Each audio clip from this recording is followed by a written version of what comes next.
Greetings, carbon-based life forms. My name is Dan, and it is episode 94 of the Warhammer 40,000 podcast that goes by the identity of Lookout Sir. My name is Dan, as I've already said, and it's that bit at the beginning of the show where I introduce my good buddy, Philip. How's it going, Phil? All right, thanks. Yeah, not sure whether it's happy gas mask noises or sad gas mask noises today. Sad gas mask noises. What, pray tell, is the difference between a joyous or happy gas mask noise and an altogether, more dour tone? Do you want me to give some examples? Please, yes, absolutely. Let's have a happy gas mask.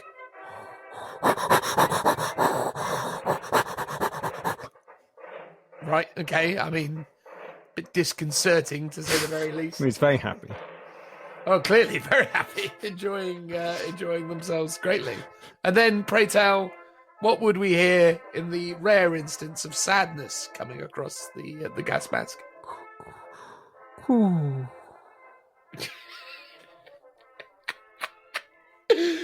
mean, it is quite distinguishably sad and or happy, I suppose. Although I would say more kind of, more not athletic, more just kind of, I don't know, more hyperventilating and sadness you achieved there. Oh, okay.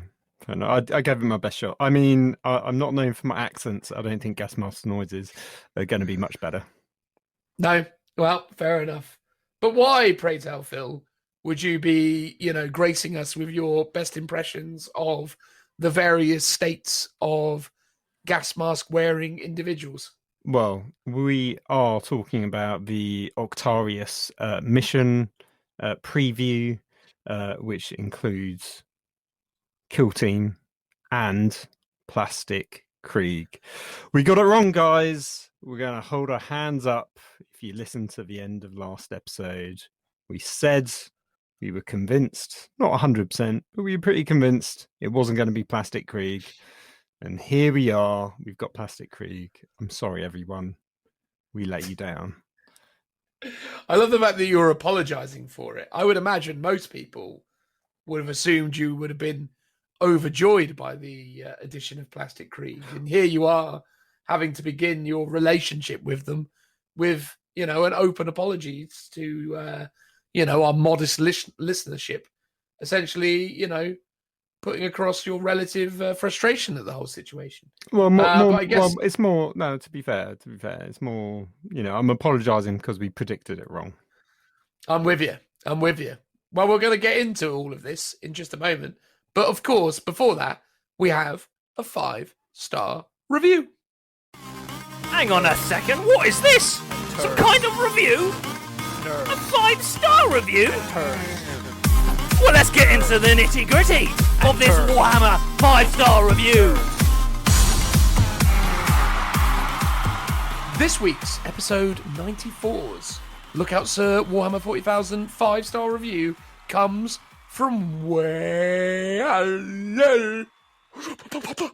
you go. That was me trying to do the gas mask thing. Bit of a callback. Phil. Is it Apple Podcasts of Great Britain? Holy cow. When you're right, you're right. A broken watch is right twice a day. And now that, is nonetheless more correct. That sentence didn't necessarily work. I have not had very much sleep prior to recording this, Phil. And I have spent the whole day running a tournament in pool. I'm very tired. Very tired. Does it come across? Why didn't you have sleep? I don't know. I think it's because I was anxious about the fact that I had to wake up in the morning. So then I struggled to get to sleep because the whole like a kid going off to Disneyland on holiday. Exactly. That's exactly what it was like. Running a small tournament in a shopping pool was in many ways the same as the joyous instances where I would travel to Disneyland in my early life. Well, at least you got to go. That's true. I mean, I'm lying. I never went. Not in my childhood, anyway. Later years. I came from a poor family, Phil. Didn't have the same opportunities that you and your silver spoon society got to enjoy. Well, an interesting fact: I didn't go to Disneyland either. Yeah, but you probably did something else. You went skiing, I imagine. No. We did Centre Parks. Centre Parks. My goodness. I don't even know what a Centre Parks is. A posh Butlins, basically. There we go. There we go. Well, at least you acknowledge it. There it is. The clue is in the name. Exactly. Anyway, on the topic of names, we have this week's 5-star review from an individual called Urbandoctor, which has come by Apple Podcasts of Great Britain. And the Urbandoctor has said, prepare for a lot of rambling, 5 stars. I've been listening to Lookout Sir since the very beginning. So that is obviously a considerable amount of episodes. Once upon a time, I did the maths and worked out that it's a lot. But without wanting to get into the specifics, I will just simply state it as that. But there you go. This individual has been listening since the beginning. God bless their soul. I will confess, the act of writing about my long-standing listenership briefly causes me to question my life choices, and we would probably support that perspective. Yet, despite this, I remain stubbornly without regret, at least with regards to this one life decision. I mean, does that concern you in any way, Phil, that the only, life decision that the Urbandoctor has no regrets for is the long-standing listenership of Lookout Sir 40k? Sounds perfect. There you go. You are living your best life. There we go. Yet, despite this, I remain stubbornly without regret. At least, I've done that bit. Anyone who has read this far may wonder how a simple podcast could lead to such existential questioning. I shall explain. You see, this is no simple podcast. It is an epic podcast. Not epic in the sense of fantastic or world-beating, but epic in the sense of being very long and containing many monologues. Indeed, the characters within its sometimes echoey recordings. Fair enough. I feel like we've improved on the recordings over time, Phil. I agree. Exactly. I mean, this review was from a little whiles ago. Maybe, the more echoey recordings that we put out were a reference to the echoey recordings we put out, because we definitely did used to be quite echoey. Yep. No, that's true. There we go. You're not really giving me much to work with here, Phil. Normally you give me some sort of nice bit of extra patter that I can kind of expand upon, but you're just kind of broadly agreeing with me at this point. Well, I am, yeah. Have you just further agreed with me to yet, continue to kind of make this incredibly difficult for me? Well, what do I do now when I say yes again? Well, there you go. Anyway, just keep reading.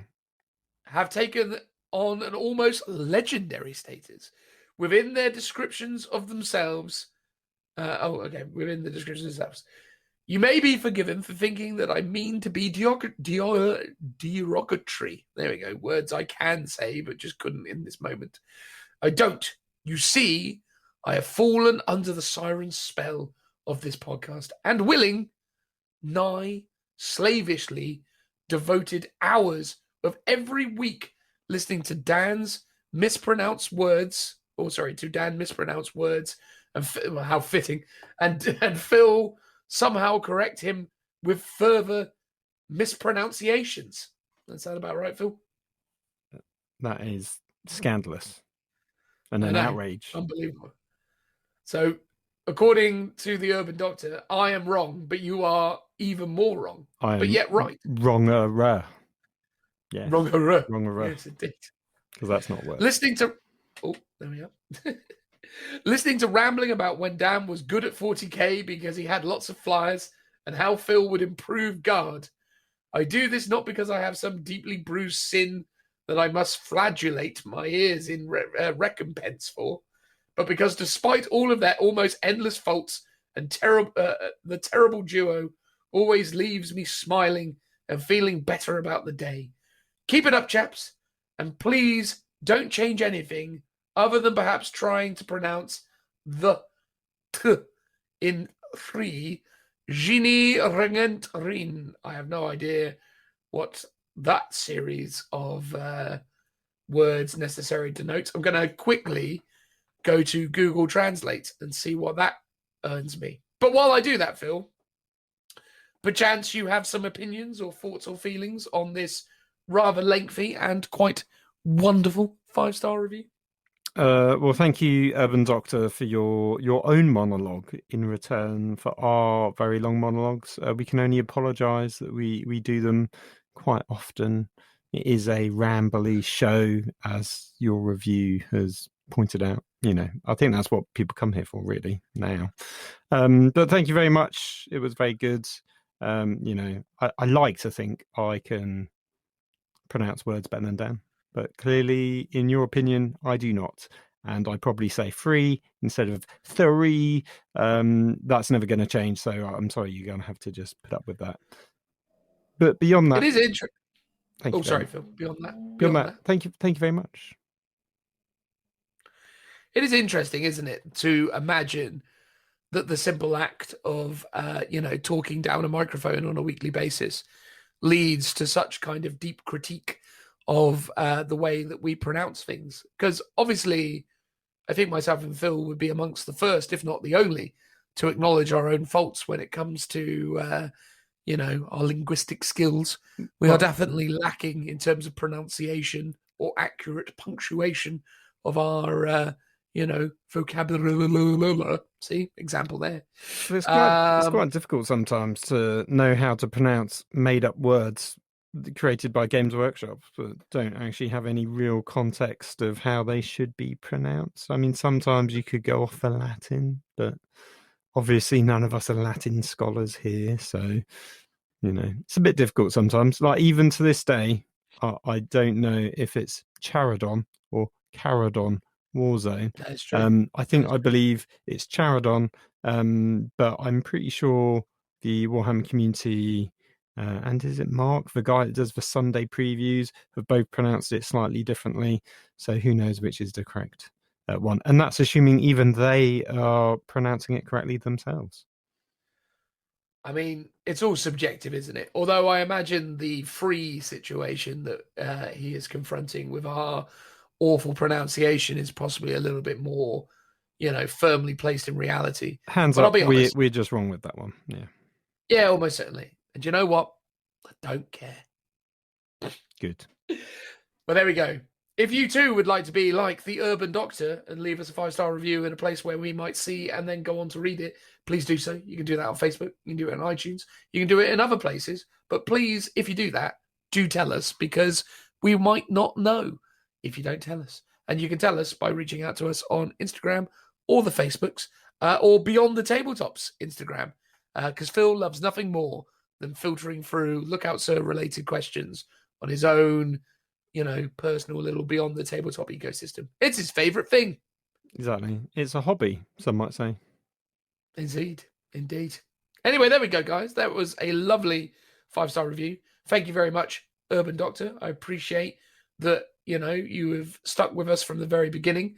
Like all of those AdMech players now, you can, talk about how you've been listening to the Lookout Sir 40k podcast before we were cool, before we were top tier. You can, claim with certainty that is something you've been doing forever, deep in the knowledge that you are a superior human being for having done so. Anyway, there we go. We're going to crack on. Transitional noise. Woo!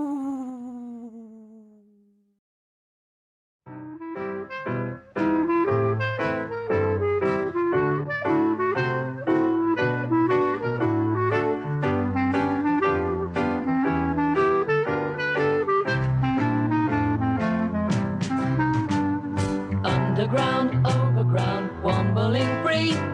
The wombles of Wimbledon, common are we.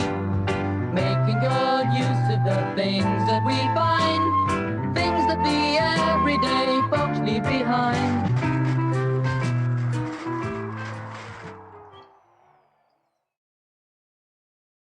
Goodness gracious me, Phil. Are you not the most excited you've ever been in the history of hobby, having seen your prayers answered? It's Plastic Krieg, Phil. It's everything you could have ever have wanted.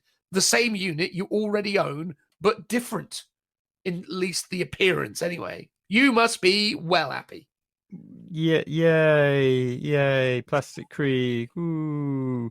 I have to say, now I finally know how Space Marine players feel with their lovingly complete firstborn, then just Space Marine armies, and then to be shown Space Marines but different and bigger.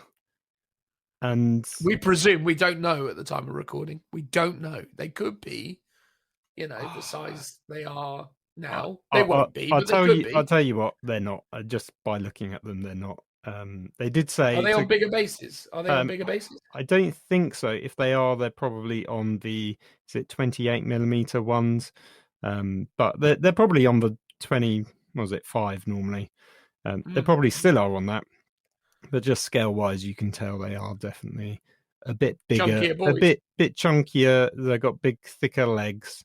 All the detail is slightly bigger. So they're the same but different, as the meme goes. They're a bit more wombly, aren't they? That's the general vibe. They've increased the womble. Yes. They've definitely upweighted the womble vibes on them, to be fair. And for those who aren't familiar with the Wombles are a once upon a time popular children's television show about a sort of badgery vole creature that roamed the gardens of Wimbledon Common and essentially collected rubbish for the betterment of, the broader London ecosphere. And they got into little hilarious adventures, none of which I can remember especially. But there was, many great Wombles. Uncle Bulgaria. Any more? I can't remember any more than Uncle Bulgaria. Well, let's just go back to Krieg then, shall we?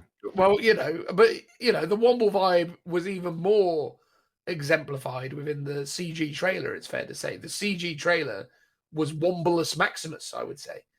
That was them taking the Womble effect to the nines, as it were. Well, it's interesting because obviously I apologise at the beginning for getting our guess wrong, but we were also right because we said it is the Krieg from the animation, and weirdly the animation is the one from the Warhammer Plus. So actually what they revealed ages ago as part of the Warhammer Plus animation isn't actually part of Warhammer Plus animation at all. It's this special funky announcement trailer for Kill Team. Of course, they may somehow expand it into a short, a longer short than it already is. So it might become something on Warhammer Plus. I think actually the Warhammer 9th edition announcement cinematic they teased or said might become something more as part of Warhammer Plus when they did the Warhammer Plus animation sort of talk. So we were sort of right in terms of it's Krieg from the animation, and in a way, sadly, is the Krieg from the animation that have become the plastic, because they've slightly tweaked the design, and that really bothers me. The gas masks have this weird metal plates going across the nose area, and the shoulder pad designs have changed. And it seems odd that they've just done that for no real logical reason, unless it's to do with, like, the plastic, casting process in terms of how curves work, in terms of what, you can't have undercuts and stuff like that. So this is to do with that, which doesn't really seem right. But it feels like maybe the artist is just wanting to put their own spin on it, which unfortunately isn't what I personally want. I want something that is a complete replica of the original, or something completely different.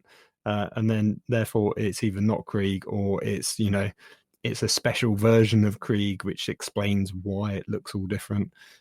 This squad is meant to be veterans, they said. Krieg don't really have veterans, which is interesting. They have grenadiers. So potentially they don't have grenadiers anymore. They just have veterans. It's a multi-part kit, so it feels like this can be infantry and veterans, a bit like how your regular Cadian squad, I guess, could be loaded out as regular infantry or veterans. Slightly more puzzling, actually, when we look at the models. One of them has the Grenadier gas mask, which is the skull-shaped one, and is painted white. So it's interesting that there's one in there which is a bit odd. Unless there are multi-part parts for all the heads or all the masks, so you could actually run a whole squad of, in air quotes, grenadiers still. But then it didn't really look like on those plastic parts there was hotshot las guns. So maybe it's just a one-off for that one guy with the little demo pack. Yeah, it's interesting. It's a bit odd. What's your take on it?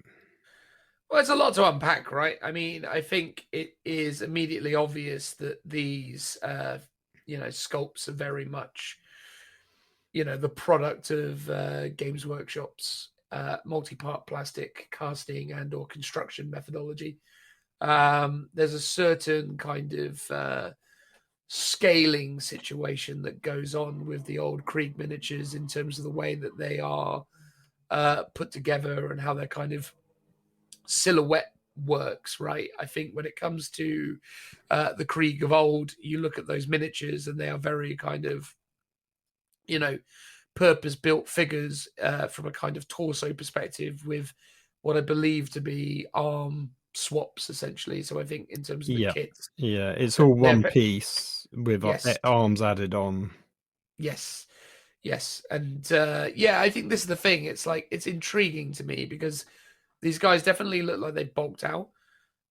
It's interesting when you go back and look at the quote original Krieg miniatures, and you understand that the original Krieg do not have the dual shoulder pads. They only have the shoulder pads on their left arm.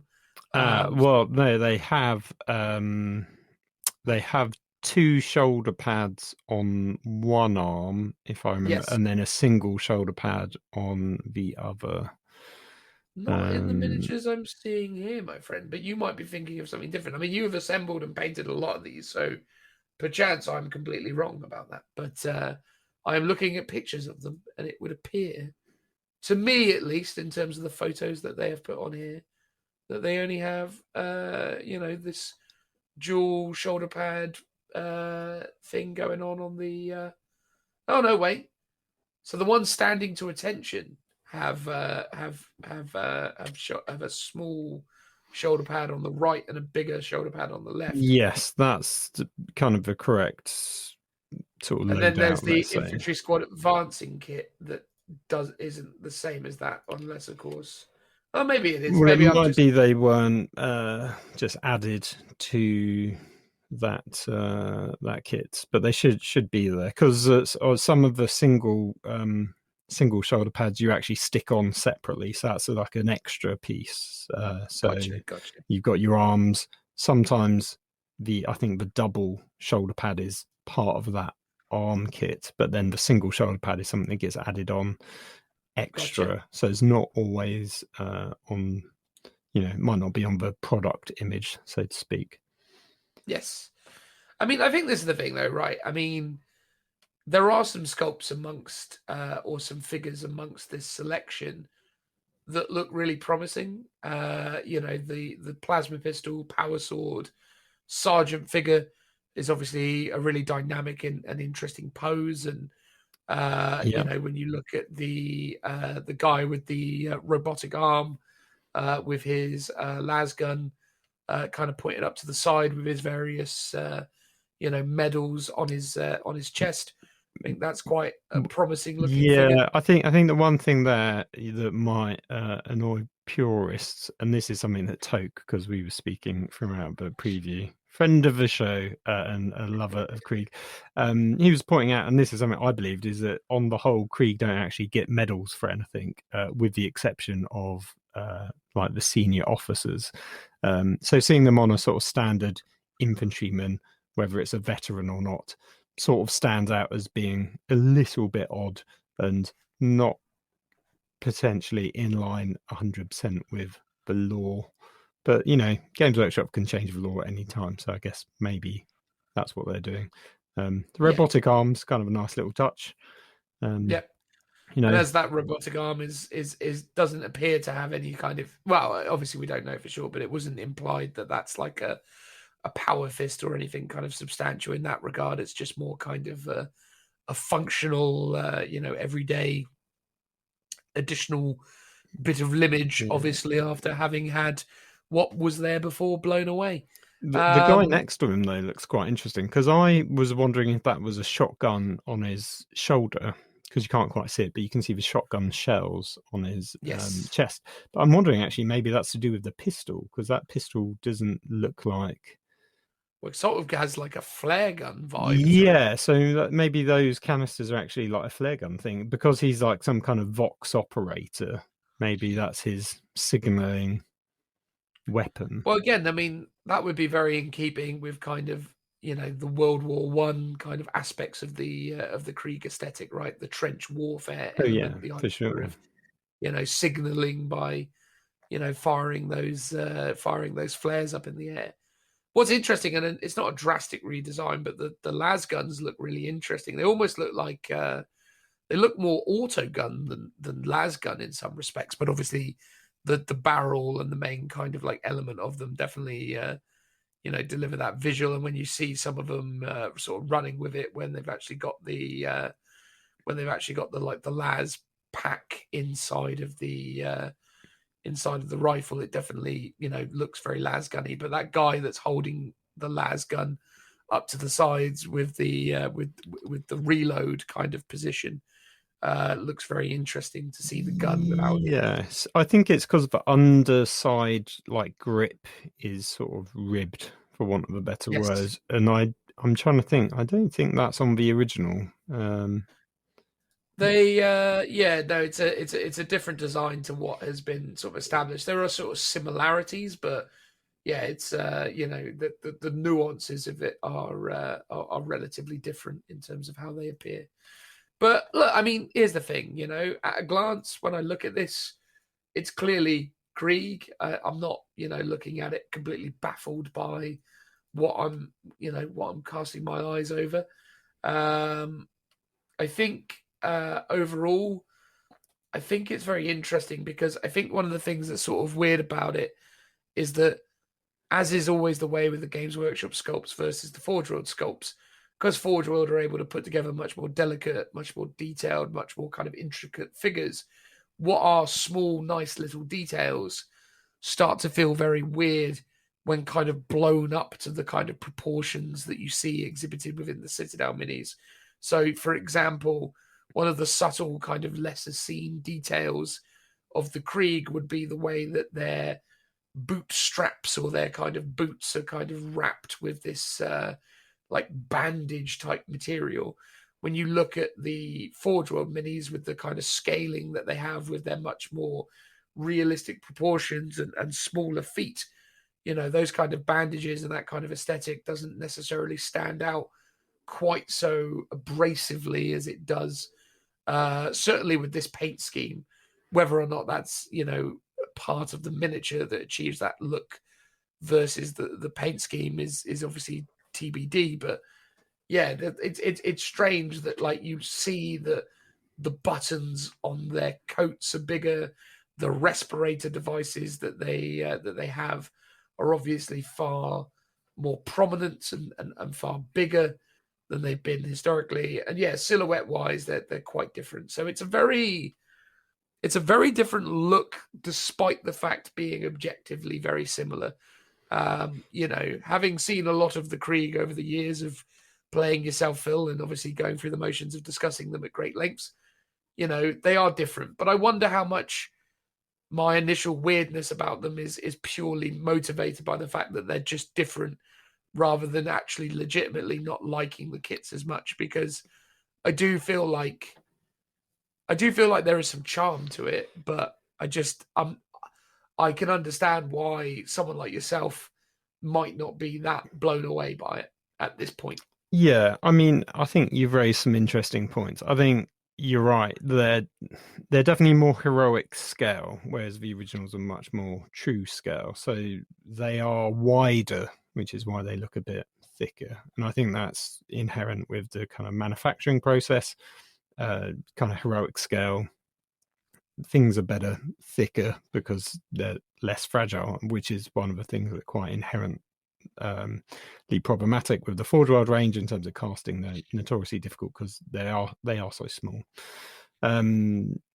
it's often been compared like our Forge World, resin is a bit of a product of a bygone era, and Games Workshop plastic is as good as resin. And I think this is a perfect showcase that that's not actually the case, because yes, they are good sculpts. They're objectively good. If I'd never seen Krieg before and I'd seen these, I would think they're fantastic. And on that level, they're good. But when you compare them to the old ones, they just have a bit of an uncanny valley issue to them, where they look like Krieg, but there's something off with them, and that is the width of them. They've been bulked out, as you say, and the slightly odd minor changes in the shoulder pad and the gas masks, and the gas mask vent cabling seems much shorter for some reason. Maybe that's just part of the proportion aspect. So I think those all adds to the sort of oddness of the sculpts. I think, it might be a case a bit like Primaris when that first came out. People are like, I don't like it, and it will grow on us over time. I think you are right when you mentioned the paint scheme. I think it's a very Games Workshop style color scheme. The blue is so blue. It isn't a traditional Krieg color scheme. If that was a very like what's called Prussian blue, I guess, which is how Giuseppe painted them on the Forge World website. If you look at, I think, At Ease, it's a much more toned down blue. Or if it was done in my scheme where it was like a dark grey, I think it would appeal to more people just inherently. And we've talked about that before when they've released some of the new Horus Heresy stuff. The Horus Heresy range is painted in now a Games Workshop style, and it just makes it feel a bit odd and a bit off because you're not that used to it in comparison to the Forge World paint style. Yeah, it's strange, isn't it? It's, again, and I think this is not to suggest that one is better than the other, but it's where the differences are, right? And again, the thing about Forge World is they are or have been in the past, because again, their methodology is changing more towards 3D, not 3D printing, but 3D sculpting and CAD based methodologies.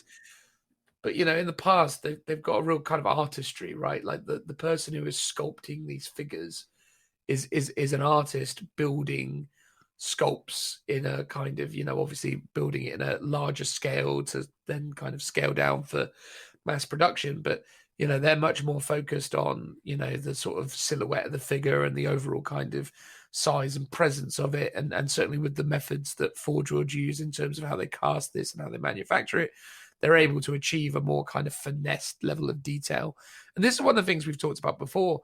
I've had relative weird frustrations with some of the more modern Forge World sculpts, because certainly either just by a result of the paint schemes they're using or the sculpts themselves, I think the thing that about Forge World miniatures was because a lot of them were hand sculpted, the beauty of the figures come from some of their relative imperfections because they're really amazing kind of artsy pieces.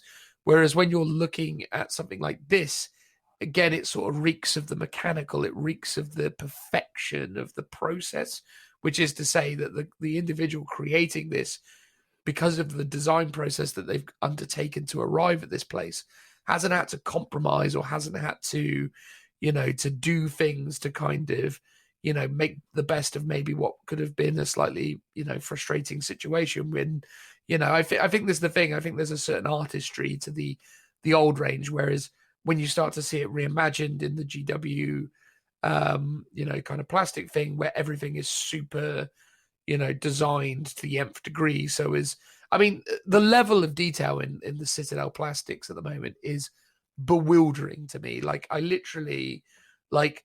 I still now am building minis, putting together intricate pieces, and I'm still now gobsmacked when they seamlessly interlock with millimeter precision, not even millimeter, like millimeters, micro millimeter or something. Yeah.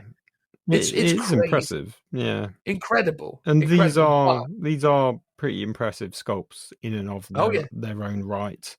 There's one piece of detail missing from these that I've just noticed, and it's on the collars. So normally on the right hand collar there's a tiny skull, and on the left there's a little tag which would normally be painted up as red, but I think it's normally like a company color or potentially a regiment color. So you could have different squads in different colors, for example, but red was always the classic tag.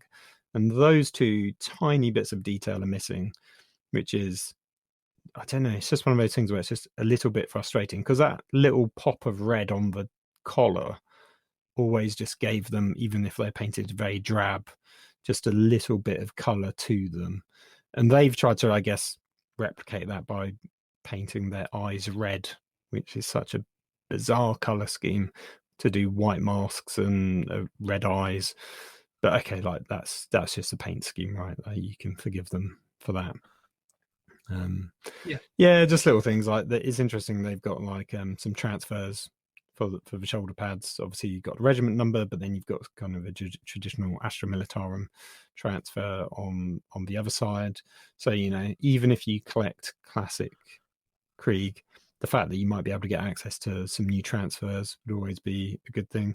And I guess we can also talk about all the different like weapon options that these guys come with.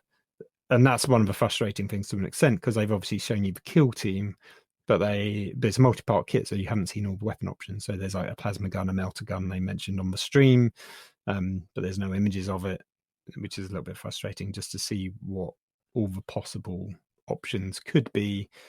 I mean, you know, the field medic is a cool option. Historically, we have like a quartermaster, which isn't quite the same thing. That's normally someone that goes around putting people down and collecting all their war gear, but that was always the quintessential medical version of, you know, the Krieg version of a medic was always that. It was always a much darker take on it. It wasn't someone patching them up, it was putting them down. So in a way it's good that they've gone for a more traditional thing, but at the same time it's, as we said in the last episode, it's sort of taking away some of the flavor of Krieg of, yeah, they're not really meant to have medics. Like, that's the point. They're meant to be almost like embracing the darker side of 40k. But at the same time, I know loads of people have converted up medics, so I don't have a problem with it.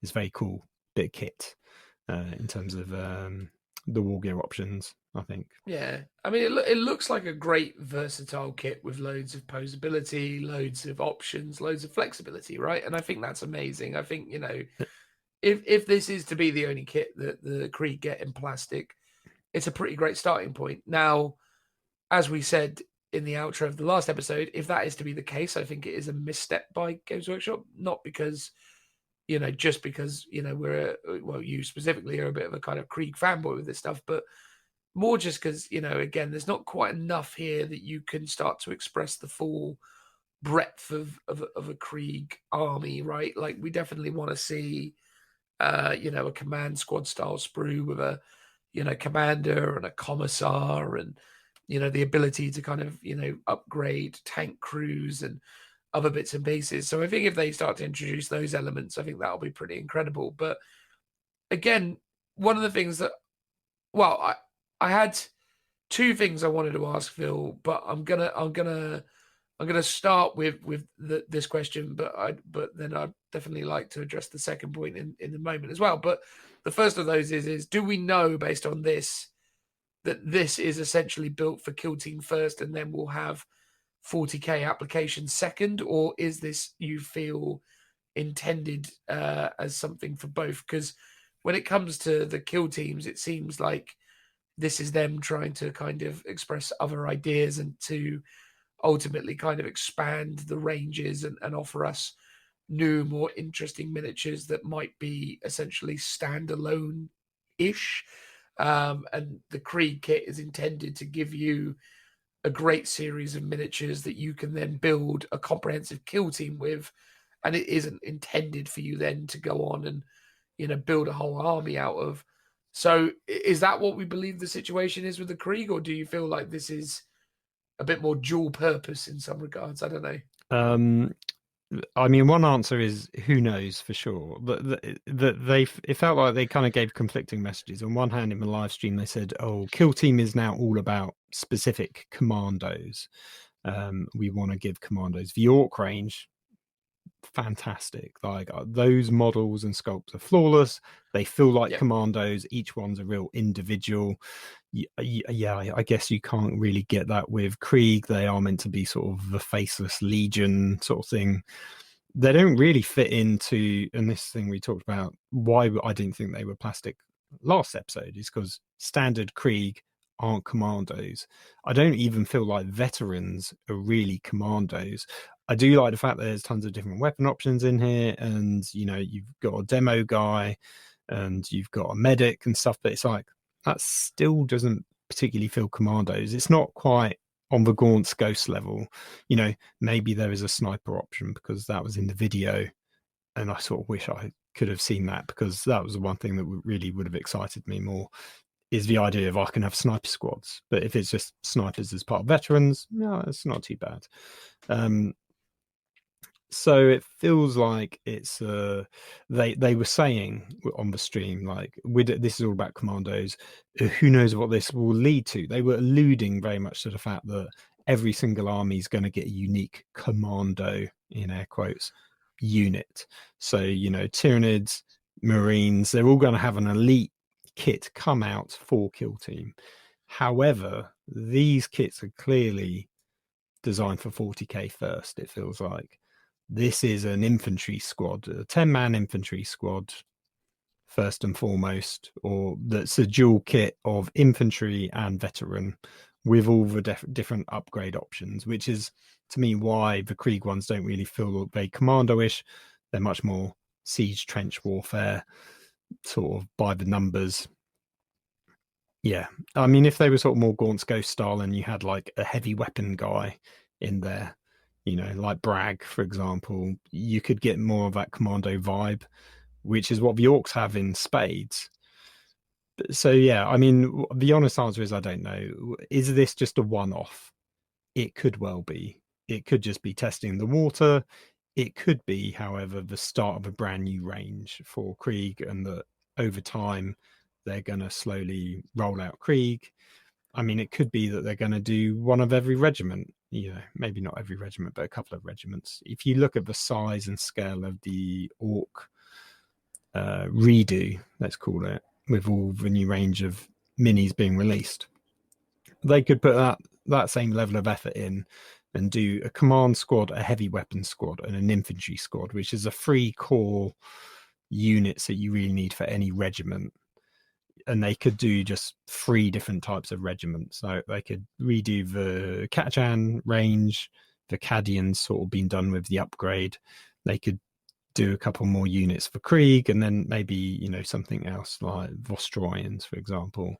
And then that is an equivalently huge refresh range for the Guard without really having to do new units or update a bunch of other kits, because Krieg is sort of almost, most of their army is either tanks and vehicles. There's a few bog standard units, which I've just mentioned, you know, infantry, because that covers the special weapons, the vets. You've got your command squad, which includes your characters, and then you've got your heavy weapon teams, which can go into the individual units or be on their own. And then you've got things like the Abhumans and the Scions, and they're all relatively new kits, and they're sort of standalone. So just by churning out different types of infantry squads, you could end up having a very fleshed out thematic, you know, range of regiments for Guard. Whether that is coming, I mean, it is, you know, you'd just be speculating at this point. I think most people are going to assume we're going to see more Krieg stuff. Are we going to get plastic engineers? Are we going to get plastic Death Riders? I mean, one question is, how long is the resin infantry going to be on sale on Forge World? Because as cool as this kit is, and, you know, part of me, I really want to see what the scale difference is. I imagine it's bigger than I want it to be, if it's even comparable to Cadians, for example, let alone Gaunt's Ghost, for example. It'd be worth getting this kit to see if I could take some elements and convert back across to my current Krieg range. I don't really feel personally inclined to buy this unit to add to my existing Krieg army, because I already have lots of infantry squads. I mean, I've got 6 in total. I could have more. Lots of people like to run things like 10, but this doesn't really add anything to it. If I want to run them as veterans, I could probably just run a standard squad as veterans. If I want the weapon options, most of them I've already got. I think things I'd really like from here, like the power maul's cool, the sniper rifle would be amazing, the medic, pretty cool. But beyond that, nothing really seems to go, oh, I need to add this to my army. Like, I'm curious about the demolition guy, because he's a grenadier, which is an old school unit that no longer exists. So I'm wondering what his rules will be like and stuff like that. But yeah, nothing makes me go, I want to get this to add to my existing army if the scale is going to be so off. And also they visually look very different. It's like, as an existing Guard player or Krieg player, why would I want this, if that makes sense? Yes. If you're a new Krieg player, oh my god, this is fantastic. Like, if you want to get into Krieg, brilliant. But then you're stuck currently going, I can only buy plastic infantry. You could maybe convert up the guy to be an officer as well, but you know, it doesn't look like officers, but you could say it's an officer. If you want to get into plastic Krieg, you've got one option currently. So if they do a full range refresh in plastic, then you'll be sorted. But if you want to get a plastic Guard army, plastic Krieg army, this isn't the solution either. I mean, it's great because this one squad will build you lots of different infantry squads, but you're still missing heavy weapon teams. You're still missing the command squad. You're missing the iconic Death Riders and engineers and the Hades drill, for example. I mean, obviously, Forge World has versions of it, but would you really want to kind of mix and match, or would you just rather wait and hold out and hope that plastic versions come?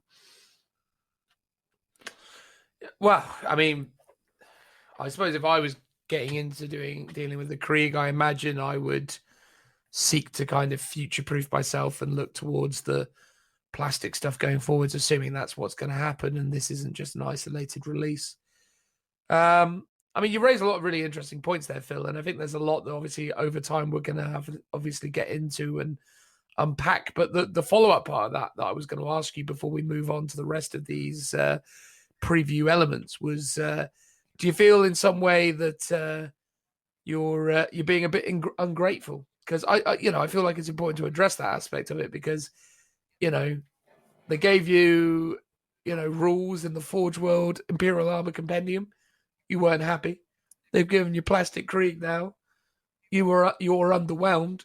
Are you just being a little bit?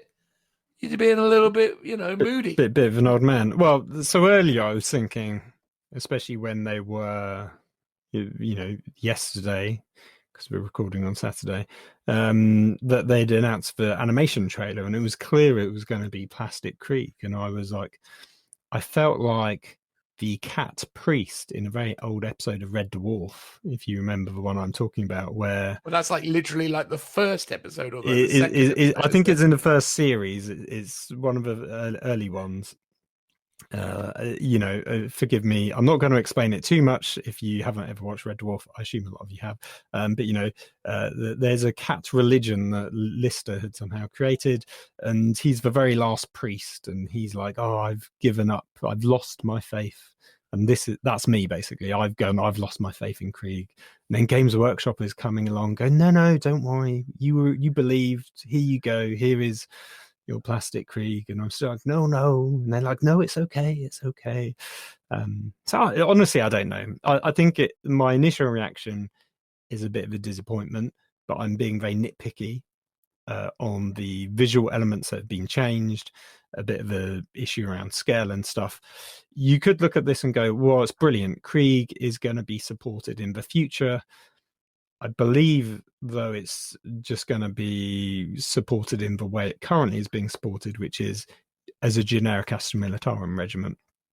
It's interesting that I've always said, well, the sergeant, aka the Watchmaster, has never been WYSIWYG. Well, hasn't been WYSIWYG under the new rules, because the default loadout for them was always with a lasgun. But now, clearly, they've I think they've taken away that option in this plastic kit because he's got a plasma pistol and a power sword. So I think this is clearly making Krieg fit in with the existing standard Astra Militarum range, which I think, you know, looking forwards at the future, it's a good thing, arguably, even although I am disappointed it's potentially losing some of its flavor that it had before. I liked the fact that, you know, you wouldn't be able to take abhumans and sentinels. It had a very thematic army build that was very different to the standard Astra Militarum. And I think at the moment, as a Krieg player, you're kind of stuck in this weird halfway house of, yeah, you've got some rules that are being supported, other units aren't, some are still in legend. It's like, this doesn't bring back the Gorgon, it doesn't bring back the Grenadiers, it doesn't give you rules for the twin heavy stubber teams that are still sold but just don't have any rules for them. Like, those are kind of my Krieg issues. They're not new player issues potentially, but if you want to get into the range, these are the things you might find yourself faced with. Am I being a bit of a stick in mud? A tiny bit, but I think these might grow. You're waiting for the return of Alan I'm trying Bly. to think of it. I think the name of Lister in the cat religion was Cloister the Stupid. Yes, yeah. Cloister the Stupid, or the Holy Poppadom, I think they called him as well. Yes. And I think, you know, because you do something like with Venner, where it's Benner the Stupid or something in that regard, or whatever. So this is the thing. A holy shovel. Let's imagine they go give a complete range refresh and they're going to do all of Krieg in plastic. I will be so happy for other people that they can have their plastic Krieg. I myself will probably not be collecting any more Krieg. It's like I've sort of said it before. My collection is like 95% complete. There's a couple more units I want to add, but it's like I have all the units. I have all the Krieg models. I've got Death Riders. I've got Engineers. I've got all of those models. They're all built and painted. I love to play with them. It's fantastic. I don't need any more models.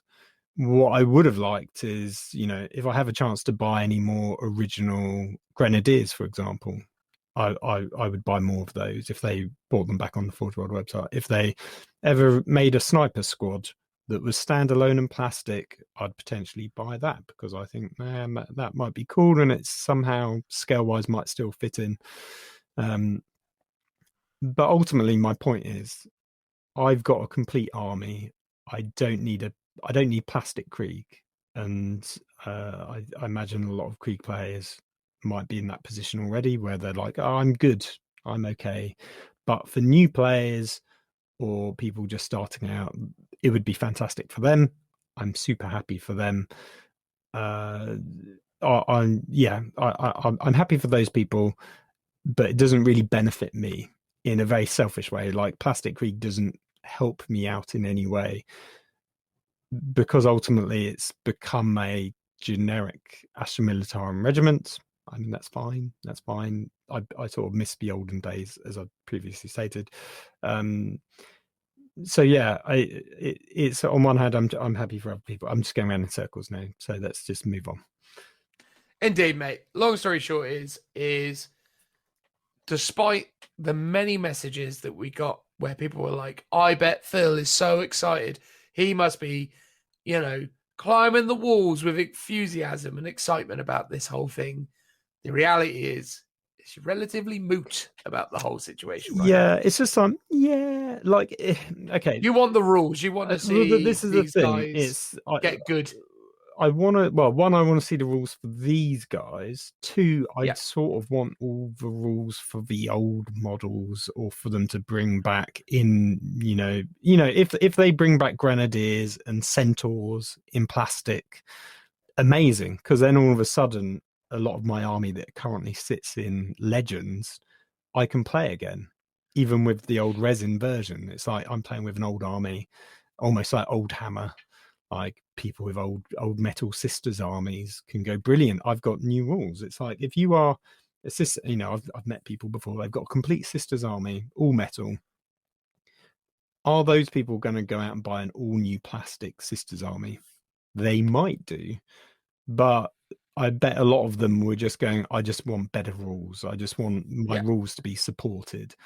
And now they can go, brilliant, I've got brand new rules for my army. I can play, I can compete at a level on a par with everyone else. I've got a chance of winning, which is what all I care about when I'm playing a game. Is I want to have a fair shot at beating my opponent in the same way they have at beating me. If you've got really unsupported rule set, or if you suddenly don't have rules for your models so you can't play with them anymore, that's a bit of a rubbish feeling and a bit of a bad position to be in. So if Plastic Krieg come out and then all of a sudden some of my old models get a fresh of life, a breath of fresh air, then they can come out again, then that is actually a good thing that I would take away from this. Nice, man. The models here are cool, but there's just the few little design changes here and there that make me feel slightly underwhelmed as opposed to just completely happy. I think it's the shoulder pads and the little nubbing on the gas mask. If they weren't like that, I think I would have been a lot more like, oh wow, these are really cool. And it's those little changes that make me go, oh, why have you done that, Games Workshop? And if a designer could explain it away to me in a video, because they sometimes do that, or in a White Dwarf article, that would be amazing. And I love it when they do those little designer videos and they explain the reasoning and logic behind something. That would be fantastic, because sometimes when you just see something, it doesn't make sense. You go, why have they done that? But as soon as you hear it, you go, yeah, okay, that's a valid point. Okay, yeah, that's cool. So, yeah. Well, there we go. A good 40 odd minutes talking about one kit. Sorry, people. I think that no. I think everyone understood from the outset it was going to be a bit of a deep dive on the topic. So now let's talk about the other side of this Kill Team box set, the superior set of models. Let's be fair, the Orc Commandos. These are, fantastic. I mean, Jesus, these guys are incredible. So the first image on the community article is of the Nob, the squad commander, the commando, armed with some form of silenced bolt pistol with a scope and an extended magazine. Has some kind of comms array on his back, and then a power generator, which presumably has something to do with his rather menacing power fist or power claw. The overall pose and sort of demeanor of this figure is utterly incredible, but is absolutely outdone by his grot companion, who is purely adorable. A grot with a grappling gun, who looks like Kenny from South Park, where he's kind of zipped his way up his face up to the point that all you can see is his eyes and nose. And he looks like he's wearing a slightly green version of the backpacks more often frequented by the Krieg, Phil. I don't know if that was a nod to the synergy between the two kits, but it could be a pure coincidence. It could be a pure coincidence, but absolutely gorgeous. You've got the bomb squig as well, which, I mean, again, incredible. Just basically a squig covered in bombs with a landmine as like a neck, a bow tie. Oh, wow, I didn't even realise that until you pointed it out. Yeah. So he's got like a necklace with a flipping great landmine on it. And I love the fact as well, like, they've put like an antenna on him to suggest that they have some level of control over it. Yeah. As if someone somewhere is remote controlling this guy. I presume that they remote control the detonation, not the squig, so that he sort of runs off randomly, like go over there, and then, they mobile phone in that bomb to blow him up. Yeah. And then that image is accompanied by a dual knife or sword wielding commando with a knife in his teeth. Kind of gives a bit of a I've forgotten his name now, but Daryl's brother in The Walking Dead, the guy that always appears in James Gunn films. Yes. You know, Yeah, I know who you mean, but I don't remember Yeah. the name. I don't remember the name of the character, but it has a kind of like, you know, kind of militant sort of vibe to it. It's just stunning. And then we move on to just more assorted figures. A dude with like a triple-barreled machine gun. He's very British then- looking with his little beanie cap on. Oh yeah, he's got a real kind of like special forces vibe to Yeah. it, which is quite incredible. And then you've got the one that's obviously prepared for some aquatic combat Yep, the scuba in his diver. scuba gear, Yeah. which is again phenomenal. You've got some kind of breacher orc here with like one of those like insane, you know, like It's like a breaching power devices. ram. Oh, it's incredible. Yeah. I mean, again, and from a figure perspective, the mask that they're wearing is absolutely amazing. Yeah, like just incredible.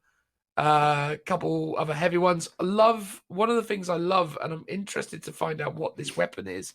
So there is an orc commando wearing a gas mask in like a blue jumpsuit, wielding a pistol with a huge power pack leading off of it. Yep, and And the it's pistol's essentially got a all the coil. coils. Yeah. Yeah, so it's clearly a rail cannon of sorts, but a pistol variant of like a rail gun, where it's obviously going to create a magnetic column that I guess just kind of just blasts out whatever it is, or maybe it's just like, you know, the bullets kind of feed through and then are accelerated to absurd speeds by the coil, or maybe, you know, magnetized to give them some kind of improved aim. So like maybe while they pass through the coil, they become magnetized and are then better able to hit their mark as they're attracted to the armor of their enemies. Maybe, or some kind of orc grav gun or something. I don't know. It's incredible, man. Just absolutely bonkers. Probably one of my favorite sculpts in the whole thing is the Burner Boy, because what I love about it is the fact that it's clearly had a bad time with that burner. He's covered in scar tissue and he's wielding the thing with an oven glove, which is Hilarious, yeah. superb. I mean, yeah. Oh, I love also the little subtle detail that he's got the orc style mask that normally has like the lower jaw that's, you know, usually very jaggedy and teethy, but they've done it in the design of like flames, Yeah. which again just goes just that extra mile towards just making the whole thing just really, really deliver the goods. So I mean, look, I know we kind of waxed lyrical about it for a little while, although compared to the Krieg, we probably haven't really gone anywhere close to doing them service. But you know, the orc kits are obviously well established within GW Plastics. We're used to seeing the kits in this kind of form factor, and obviously the orcs are chunky, bulky warriors. But I mean, these are perfect. This is the perfect expression of the idea of orc commandos, the uniqueness of the miniatures, the characterfulness, the creativeness on display, but just the overall kind of aesthetic of them as a group.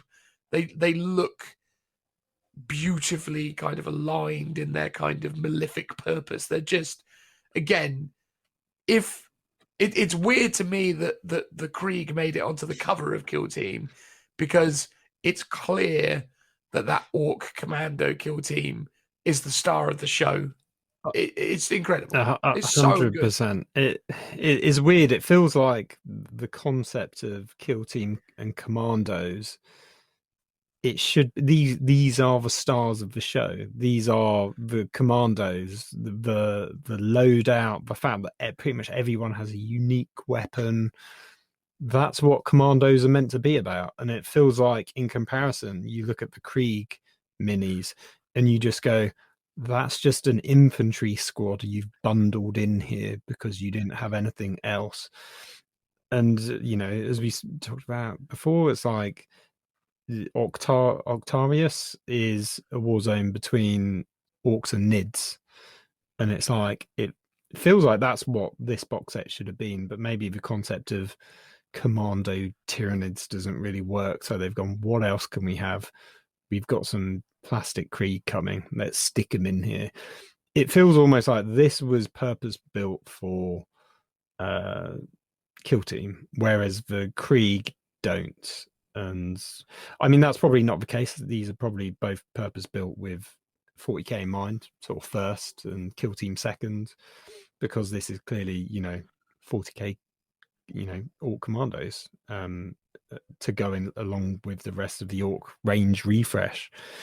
But unfortunately, this line of Orcs is just so good. It just sort of makes the Krieg a bit more of a miss to me, or the concept of Krieg commandos a bit of a miss, because they're not commandos, they're just veteran squads. It's like if they had done a really unique commando squad where everyone was armed with something different, like the Orcs, that would have sort of blown my mind a bit more. The Orc model was fantastic, paint job amazing. I think Games Workshop know now that if you stick a squig in a grot in a kit, or every kit pretty much has them thrown in, because they're like the jokey stars of the show. They're the models that everyone only really cares about. It's like when they first showed Beast Snaggers, it was the little squig with the one wheel attached to it. It's those minis that everyone goes, oh my god, that's amazing. And it's like the bomber squig wins hand down along with that grot stealthy guy.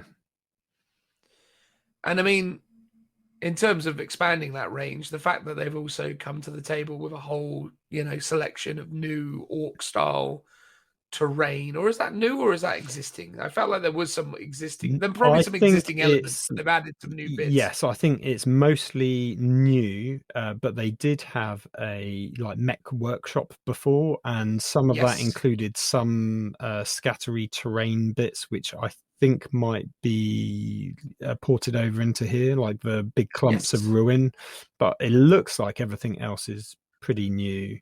On one hand, I think it's really good that they've done it. They've done like a new Warzone style. They've made it orky. It's in a way, it's great that it's not an Imperial ruin.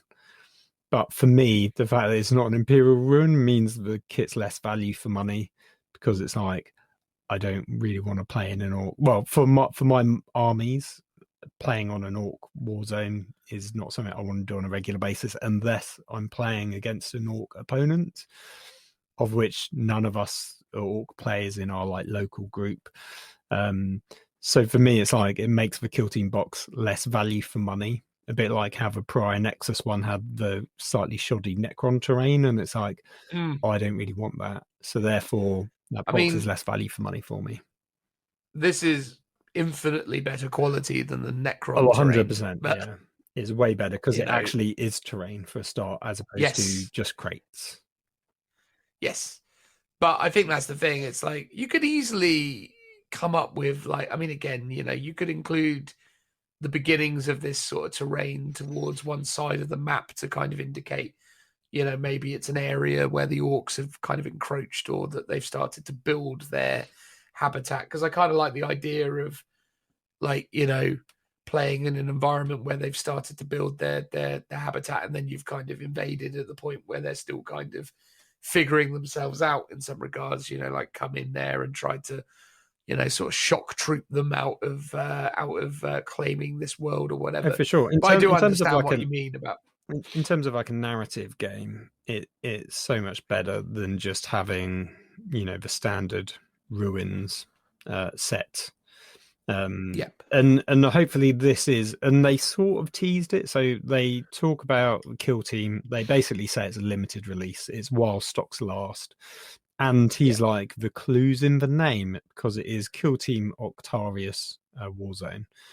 So the assumption, a bit like Warzone Armageddon, which they never did any more of, which was the original precursor to Kill Team, is that there's going to be other boxes. They're going to maybe make it a bit more of a regular release, and it's going to be two Kill Teams, a brand new Warzone, brand new terrain, battle mat. That's how they're going to release these going forwards. I mean, who knows if that really is the case, or if they break it down back into, this is second edition release, and then we'll just do Warzone boxes like before. But the fact that they basically said that this is only while stocks last makes me feel like they're going to just pump out lots of different kill team boxes with different terrain, different kill teams, because then you get that constant capture. So one of those boxes is going to appeal to one of you eventually, whether that's because you want to get into kill team and you want one of those kill teams or the actual war bands, or it's because you play 40k and you want either the terrain or the models, and it's just a good bundle deal at that point. Totally. And they're saying with Kill Team that this is a game developed from the ground up to essentially, so they've effectively abandoned a lot of the 40k rules now. They're going full on with a whole new system dedicated to Kill Team, right? Yeah, this is the interesting thing, and unfortunately they didn't really cover it in the talk. They said we're going to talk about it on Warhammer Community. So you get combat gauges and you get movement, and it sounds like you get several different ranges, sizes of combat gauges, and they talked about how you might have a movement characteristic of 3, which means you can move up to 3 combat gauges in size. So there's no longer a tape measure. All your ranges are done using the combat gauges. They briefly, when they were flicking through the main core book, they stopped on some of the Krieg models, and their stats are completely puzzling. Like, they don't have movement, strength, toughness. They have a bunch of other stuff with a bunch of, different letters assigned to them. So I couldn't get heads or tail from it. So who knows how it's clear though. It's clear though from the imagery that they're staying with the D6 system. They've not dived in on the D10, which, in my opinion, I'm sort of disappointed that they haven't done this as a D10 system, because I feel like the D10 is probably a bit better at expressing, some of the randomness in these kind of encounters. I think D10 systems are better suited to small scale skirmish games. But obviously Games Workshop are very wedded to the D6. It's a very it's quintessential accessible Games Workshop thing, having a D6, and it plays into, even though it's different from 40k, some of the mechanics are going to feel similar. So if you do go from Kill Team to then go, I want to play 40k, hopefully there's not too much of a different learning curve if it's using the same sorts of mechanics, even though they're going to be very different. Exactly. But look, I mean, overall, I would assert that Kill Team is off to an absolutely cracking start. Despite our relative, I don't want to say cynicism, because I don't think that's an accurate description of it, but despite our kind of lukewarm reception to the Krieg elements, which again, I think, obviously let's wait to see what they look like in reality before being absolutely critical of them. But I think, the orc aspect of this box far and away exceeds the Krieg, and the overall aesthetic of it and the overall kind of appearance of it just leaves me really, really excited for what this is. And, I'm very hopeful that Kill Team is going to be a really, really great game, because, I think I would really embrace that and might actually, become more dedicated to the Kill Team format. If it does prove to be a more kind of engaging game system with more interesting rules. So yeah, I'm excited to see it. I think, fantastic. Little bit, I mean, should we address the Pariah Nexus elephant in the room? Is that Kill Team related? Oh, in terms of the last Kill Team box? Because a little bit devious, wouldn't you say, that they you mean that they basically like they put out, I mean, not that anyone really massively bought that box set with the goal of playing, Kill Team. I think most people who were buying it were either already, owners of Kill Team or whatever. And in a lot of respects, it actually goes away to explain why they didn't put the core rule book in it. But then in a way, it almost feels a little bit more devious, because then it's like, well, we didn't put the core rule book in because if you do really want to play Kill Team, you can buy it separately. But it's a bit off that, only 3-4 months ago, they put out a version of Kill Team that is now redundant. It's like, cheers, guys. That is a good point. I've got to agree with that for sure. It's Yeah. it's a weird one. I mean, that game is sort of standalone in and of itself, but it was Yes. meant to also go, if you're into Kill Team and you have these heavy intercessors, or you've got all these other Kill Team squads, sorry, not Kill Team squads, new patterns of Space Marine armor, you had to buy Prior Nexus to unlock those rules for the old Kill Team game.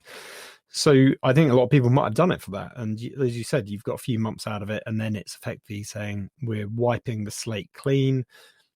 They talk about in this one, you don't get any other data sheets for any of the other armies. It comes in a separate book that will be purchasable on launch. And maybe that's so, the core rules are relatively streamlined, all the data sheets sort of separate. So if they do ever want to update them, they're all in one place. Or they release an annual, for example, with all the data sheets to update it with the new 40k stuff. It seems like maybe they won't just be going, here are all the rules for every single, troop unit in the game like they've been doing, and that they might pare it down. So Guard get, Scions plus this Krieg unit, because Scions was one I spotted in the book as they were doing a flick through. There was definitely Space Marines, there was Chaos, but it might be each faction only gets 1 or 2 units as opposed to 6 or 7. It will be interesting to see how they do that, and how you can, if you can mix and match like you used to be able to. Like, I'm taking 2 Scions, I'm going to take a Commissar as an elite. I'm going to take some, regular guardsmen as well, and a heavy weapons team if that was possible. I can't remember. I will say, I did really like Kill Team before. I thought it was fantastic. Whenever I did play it, I really liked it. It felt really balanced. You never really seem to have like bad matchups like you do in 40k. What seems odd here is you've got a 10-man Krieg squad versus a 10-man Orc squad, plus they have a Squig and a Grot, so they've got 12 people. Krieg have 10 plus a Medibag, which is on its own base. That doesn't feel like a particularly balanced matchup. So I'm keen to see how within Kill Team that they're going to balance it. I'm not assuming for a minute that they're going to be balanced even in 40k. I assume the all commandos will be way more powerful and cost more in points. But if you're meant to be able to play 10 Orcs or 12, if you include them with Squig and Grot, versus 10 Guardsmen, that doesn't seem balanced to me within Kill Team. Unless, of course, like the Orcs only gets to take like 5 or 6. And then Guard gets to take all 10, for example. So I'm keen to see how the rules and the mechanics are going to play out down the line.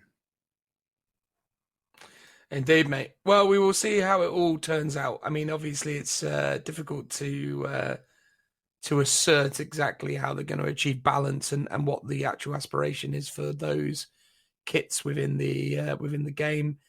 So yeah, no, I'm excited to see how it turns out, but I mean, again, it's standard practice, right? I mean, look at the Vampire release for Age of Sigmar just recently, or look at the Sisters release for 8th edition that was then immediately followed by, a year and a bit later, their 9th edition release. It's the way these things go, right? Like, so you just kind of accept it, but it's becoming ever more prevalent. Like, in the case of Blood Bowl, they released that Goblin team. They went, look, everyone, buy this Goblin team. And then literally within like a month, they went, right, buy new rules for the Goblin team. because it's... Yeah, I mean, that wasn't so bad. I mean, because of the rules... Or was it a Snotling team? Sorry, yes, Goblin. Snotlings. But the rules for them came in, I want to say Death Zone, which is the magazine. So it's like, yeah, £7 to buy the rules. And then 2nd edition comes around. So you've got to get the rules again in the core rule book.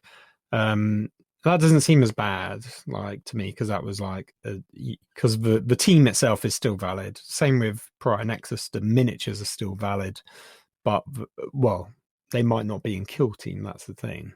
They might still be valid in 40k, but we have to see how the team and mechanic works in terms of building for kill team and what makes the cut in terms of if do you have carte blanche to play any unit, or is it specifically only a couple of types for each faction, which is what I suspect.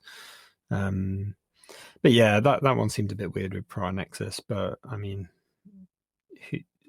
if you just got into Kill Team and you bought Prior Nexus as your way into playing Kill Team because the core box hasn't been available for some time, you'll be mighty annoyed right now, I would assume. I mean, you'll be excited that there's a new Kill Team, but you'll also be annoyed that your purchase of a few months ago is sort of redundant now and is a paperweight.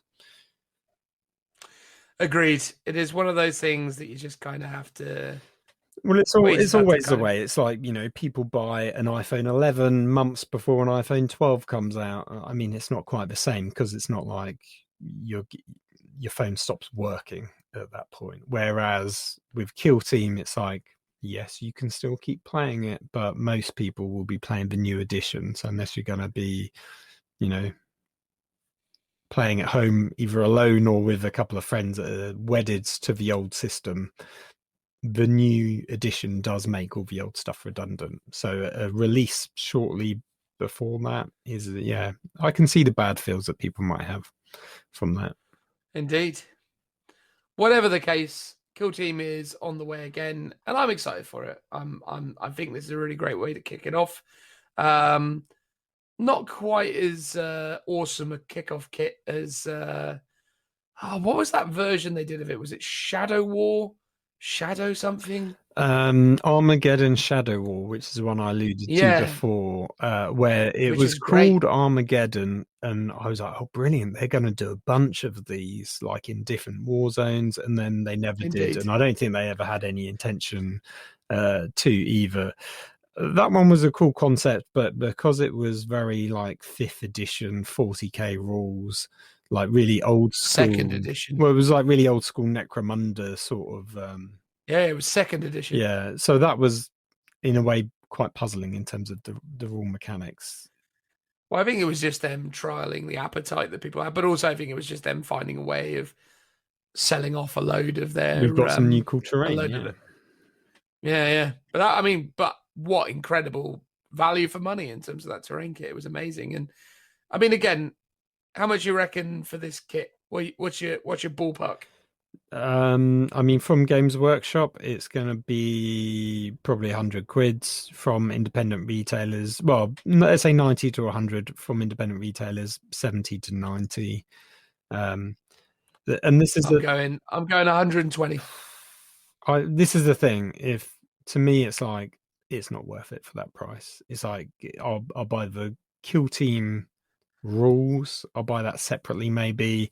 And if I really wanted that Krieg Kill Team because it grows on me, I'll just buy it separately in 6 months' time when it comes out. I mean, I say this now, and then maybe in two weeks' time, I'm like hitting that pre-order button as fast as possible because I'm like, I need it, I can't miss out. But the thing is, for me, it's like the terrain is cool, but it's not terrain that I particularly want. It doesn't fit in with my existing terrain, and I say this as someone that has only assembled a few things. I don't have space to play 40k, so I don't really build much terrain. I do play Kill Team though at my house very rarely, but because that's the size of game that I can actually get away with playing on my table. So if it fit in with the existing terrain, then I might see this as a bit more of I must buy.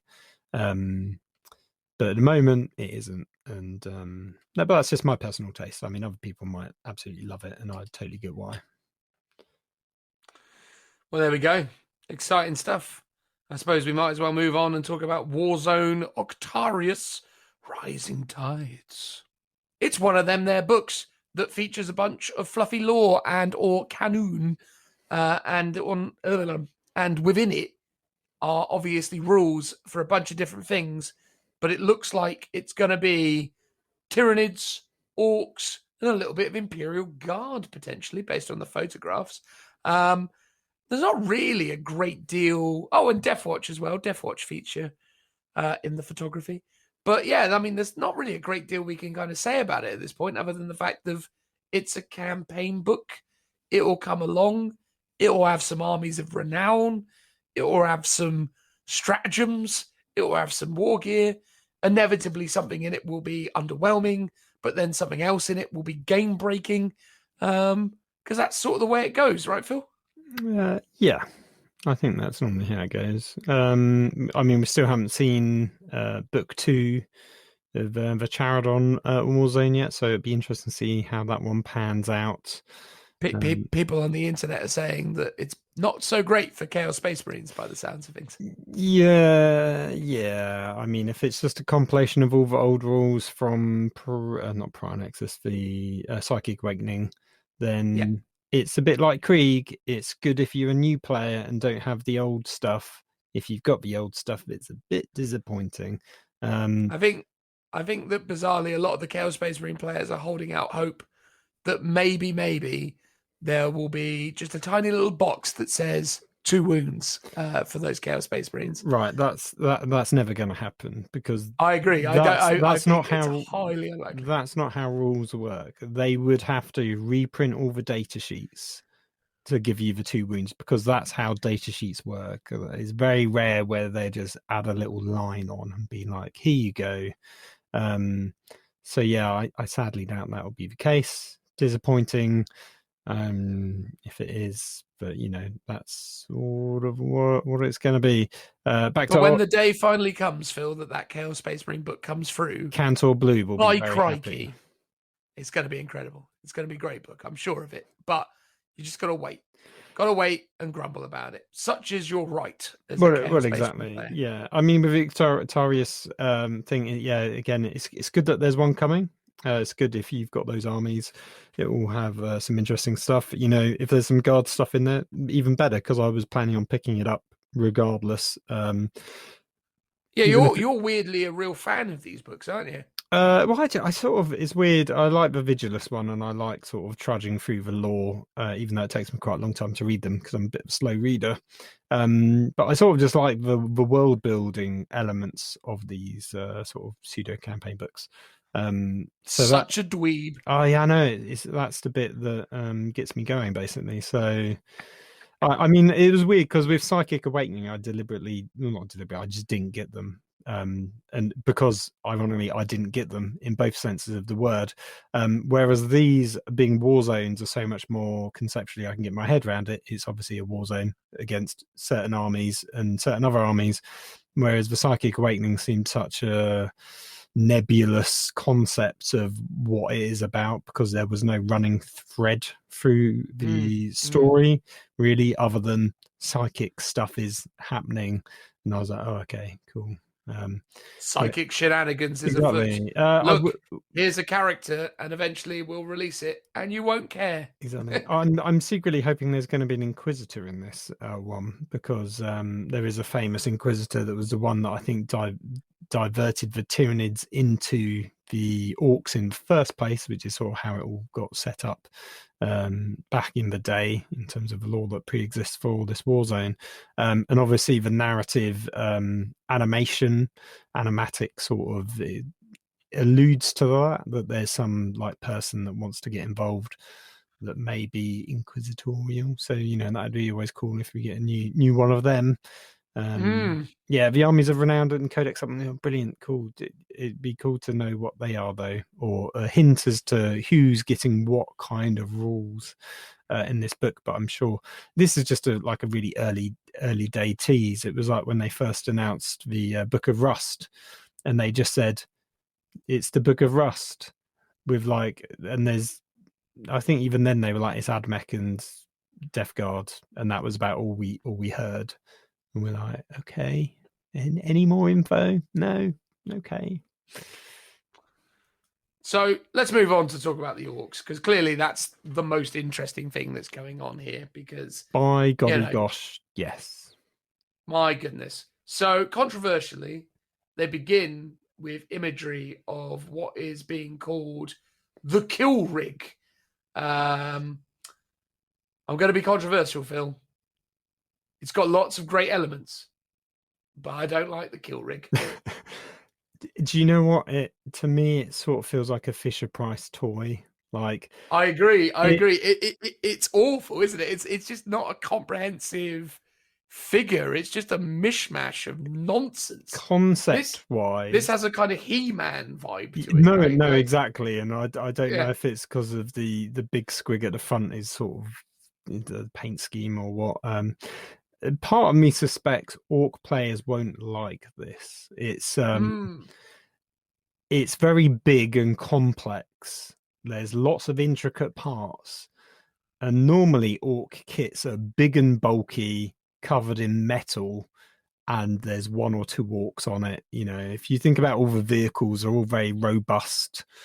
This is the sort of opposite of that. I mean, so I can imagine a lot of players or players that aren't necessarily like the best painters will look at this and go, oh no, this is a lot of effort to, one, put together, two, I might be quite clumsily handed. Not that I'm assuming orc players are like orcs themselves, but I'm just thinking of, you know, people like Sean. He's not an orc player, but I know what he's like when he moves stuff around on the table.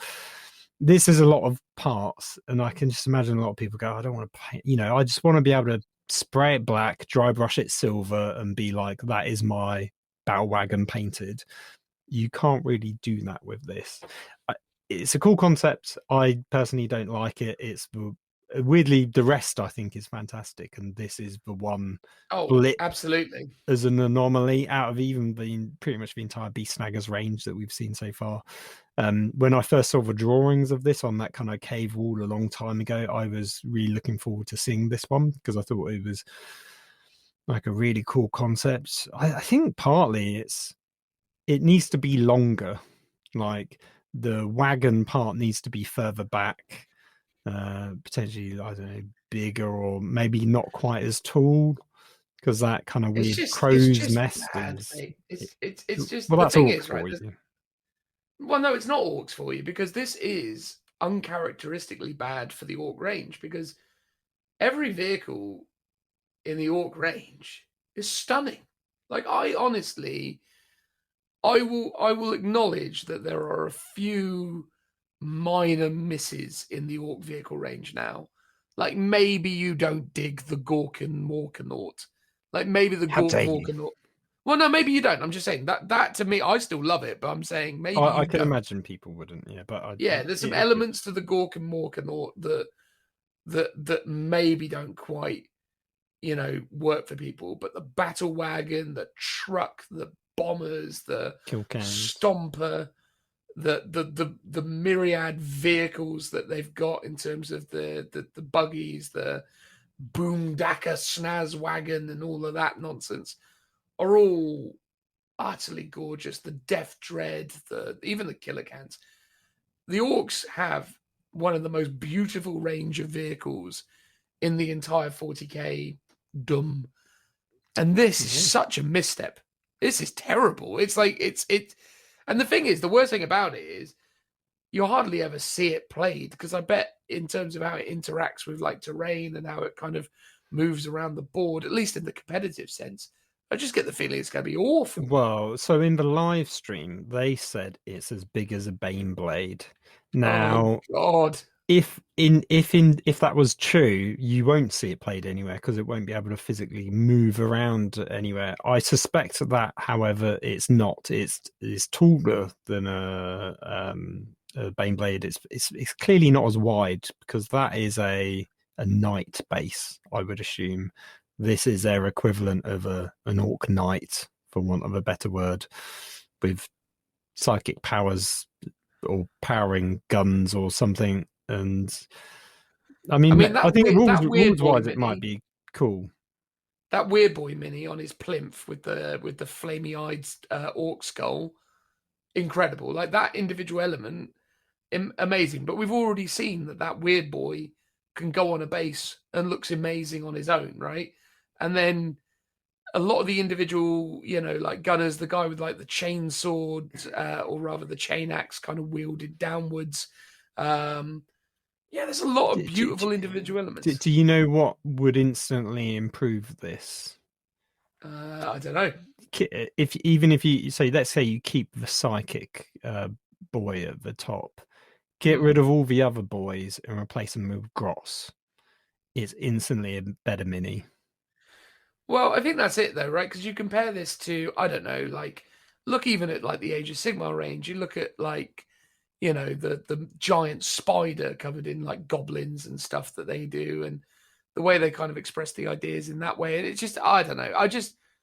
I'm disappointed by this. This is such a own goal, and it's the silhouette is terrible. The overall. I mean, I guess it is what it is, but I don't know. It's just it's a bit of a stain on the Orc range in terms of their vehicles, and also I hate the fact that the squig itself is like the most static thing I've ever seen. Like, you know, you look at the charismatic, crazy visuals that the rest of these squigs give you, and this big thing is just like a horrible thing. It's not, and the armor they put on it makes it look terrible.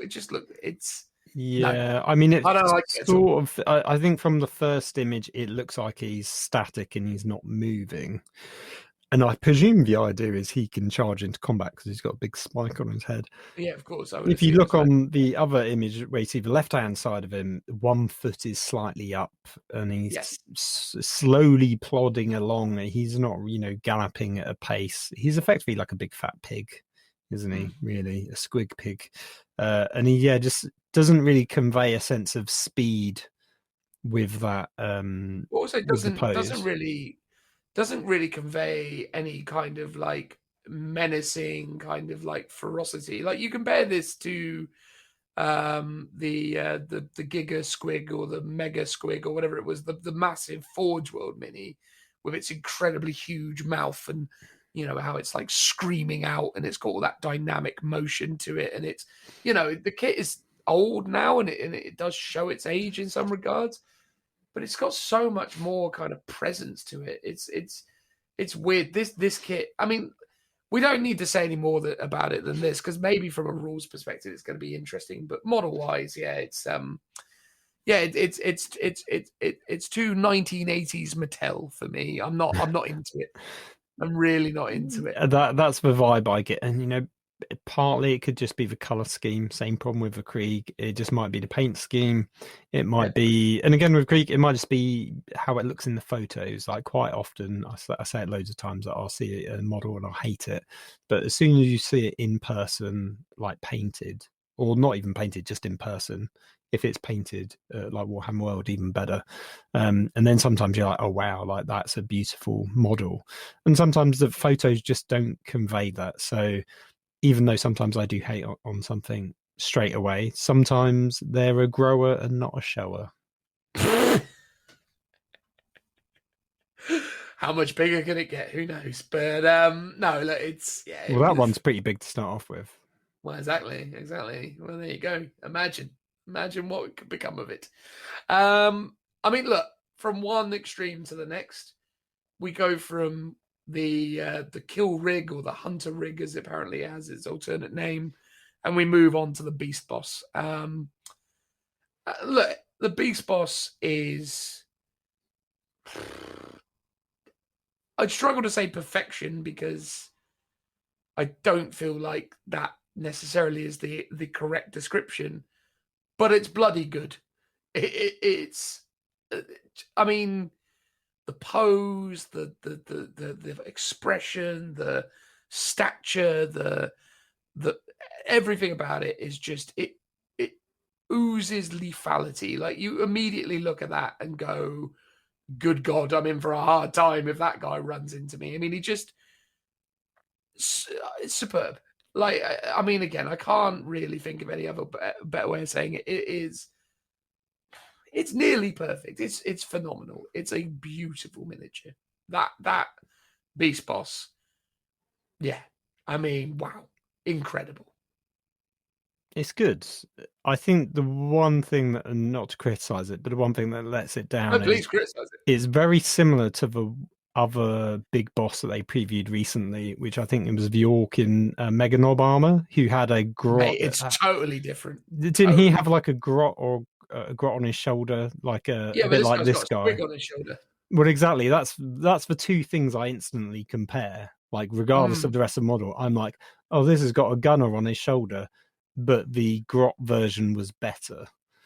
Agreed. And yeah, part of me, I still think that one is better as an overall model. This one is pretty Agreed. cool though, because this was a beast snagger one, whereas the other one was more generic orc. I guess. I think they're both incredible. I think, you got to remember, right? Like, orc players up till now, or up until a year ago, didn't really have any options when it came to war bosses. They had the Ghazghkull Fracker model, not the current Ghazghkull Fracker model, but the old Ghazghkull Fracker model. And then they had a really static, underwhelming boss miniature that had like a big sort of chainsaw claw thing. Or if you went even further back, they could have had like the Black Reach, mega boss kit. And a lot of people had opted just to use the Iron Jaws war boss from Age of Sigmar because it had the stature and the size that was more to people's taste. So all of a sudden now we've got the Mega Knob, or rather, sorry, the Mega Armor war boss, which is fantastic. And we've got now the Beast boss, which is also fantastic. And, obviously they've got the historical range as well, but there's the new Ghazghkull model as well. I mean, it's just stunning. I think, again, just utterly conveys like the ferocity of this character and it just has presence. I love it. I like the power claw that shapes like a skull of some kind. Like some kind of like venomous kind of like snake. Yeah, it's a bit snake vibe. Yeah, it's very cool. Yeah, which is obviously in keeping with the overall aesthetic of it all. I just think, I love it. I think this guy is gorgeous. It's a great kit. And I don't really know what else we can say about it. I imagine he's a monstrosity in combat. I'm sure he's gonna be the bane of my life when I see him on the tabletop. But I mean, if anyone does a halfway decent job of painting him, he's gorgeous. Can I make one request to anyone that is painting this model? If you look on the back, powering that power claw is a tiny little backpack. If someone could write, AAA on the back, that'd be hilarious. That's all you want. I just want little just like little AAA for the AAA batteries on it. I think that'd be a nice, fun little, very orky, humor appropriate thing to have on that, because it's so small, it's tiny. It's like a little. It's got to be powered by batteries. That it has to be. It has to be. It is almost a bit weird, actually, when you look at the back of it, which I hadn't really done extensively, because that is probably one of the least exciting elements of it. Although I do like the scaly cloak that he's got on as well. Again, there's lots of beautiful elements. It's a great mini. So the next thing is some kind of command center. They're calling it a command center, are they? Yep. They say it's severed heads of a gargant. And they have it as a status symbol, and it's a forward command center from which to yell at the boys. Now, to me, this is what an orc player wants in terms of a model to paint. It's big and hard, or it's durable. That's what it is. Nice and easy to paint. Put some lead belcher on there. Boys, job's a good one. Yeah. That's it. As opposed to the very fiddly looking what were we calling it? The Mattel figure up top that we were talking about earlier. This is clearly their terrain piece. Obviously, they've got two terrain pieces now, unless the old one's being made redundant. So they had the Mech Boy workshop before. Yes. Now they're being blessed with a second fortification piece. Whether it will be of any use, it basically will be down to, I guess, the rules. This actually ties in really well though with the kill team terrain though. So if you're going to get both, you can make suddenly like a bit of an orc fortress or an orc, a bit more of a fortified orc village, for example, in terms of thematic play, at the very least. It'd be interesting to see how it works, because obviously orc war bosses normally want to be in the thick of it fighting. But if you're going to have him stood on here shouting at people, it'd be like, what are the benefits going to be? What are the rules for this that's going to justify him not getting into a fight and sitting back. I have to admit, though, Phil, with this ever-increasing range of scenery and figures for the orcs, they are laying the foundations quite perfectly to bring back the Gorka Morka setting. Like, there is a lot of, credibility that they could definitely start to revisit that kind of idea. Well, you got the buggies already. Yeah, it's looking great. I mean, yeah, it's a beautiful, beautiful piece. I think it's, again, something that really embodies all the kind of orky elements. And I think, again, it just looks spectacular. And on the topic of, miniatures and figures that are looking near perfect, I think the reason why I couldn't go so far as to, call the Beast Boss perfect is because I feel like the Great White Squig is pretty much, I mean, it's incredible. Mosgrog Scragbad is, wow. I mean, we have seen already one of these giant orc squig miniatures, right? It wasn't this one, was it? But it was something similar. I'm trying to think. I don't think it was this exact one. No, but there was definitely one they showed. Yes, right? because if you scroll down, there's another one that's very similar, and we've but seen I don't think one. That was it either. I think it was something different from this, and then that one. I think there was a third one that they've already shown us, and we're going to have to go back through the site and try and remember what it was. But irrespective, I mean, just, again, from a paint job to a pose, the menacing presence of this guy, it's just. Wow. I love this mini. It's so cool. Yeah, it's weird. Originally, I was not liking the paint job on the squig. And I was like, it's very white, and white's very hard to pull off. And then I clocked, because I didn't actually even clock the name. I was like, oh, it looks like a shark. Like, it's got the white and grey two-tone. And then I saw the name Great White Squig, and I was like, oh, okay. See, that explains it. I still don't think the white quite gets pulled off. That bit just looks very poorly painted in comparison to the rest of the mini, because it effectively looks like white with a wash of caribou crimson on top. But, I get what they're doing, and, just plain white is pretty hard to do. Yes.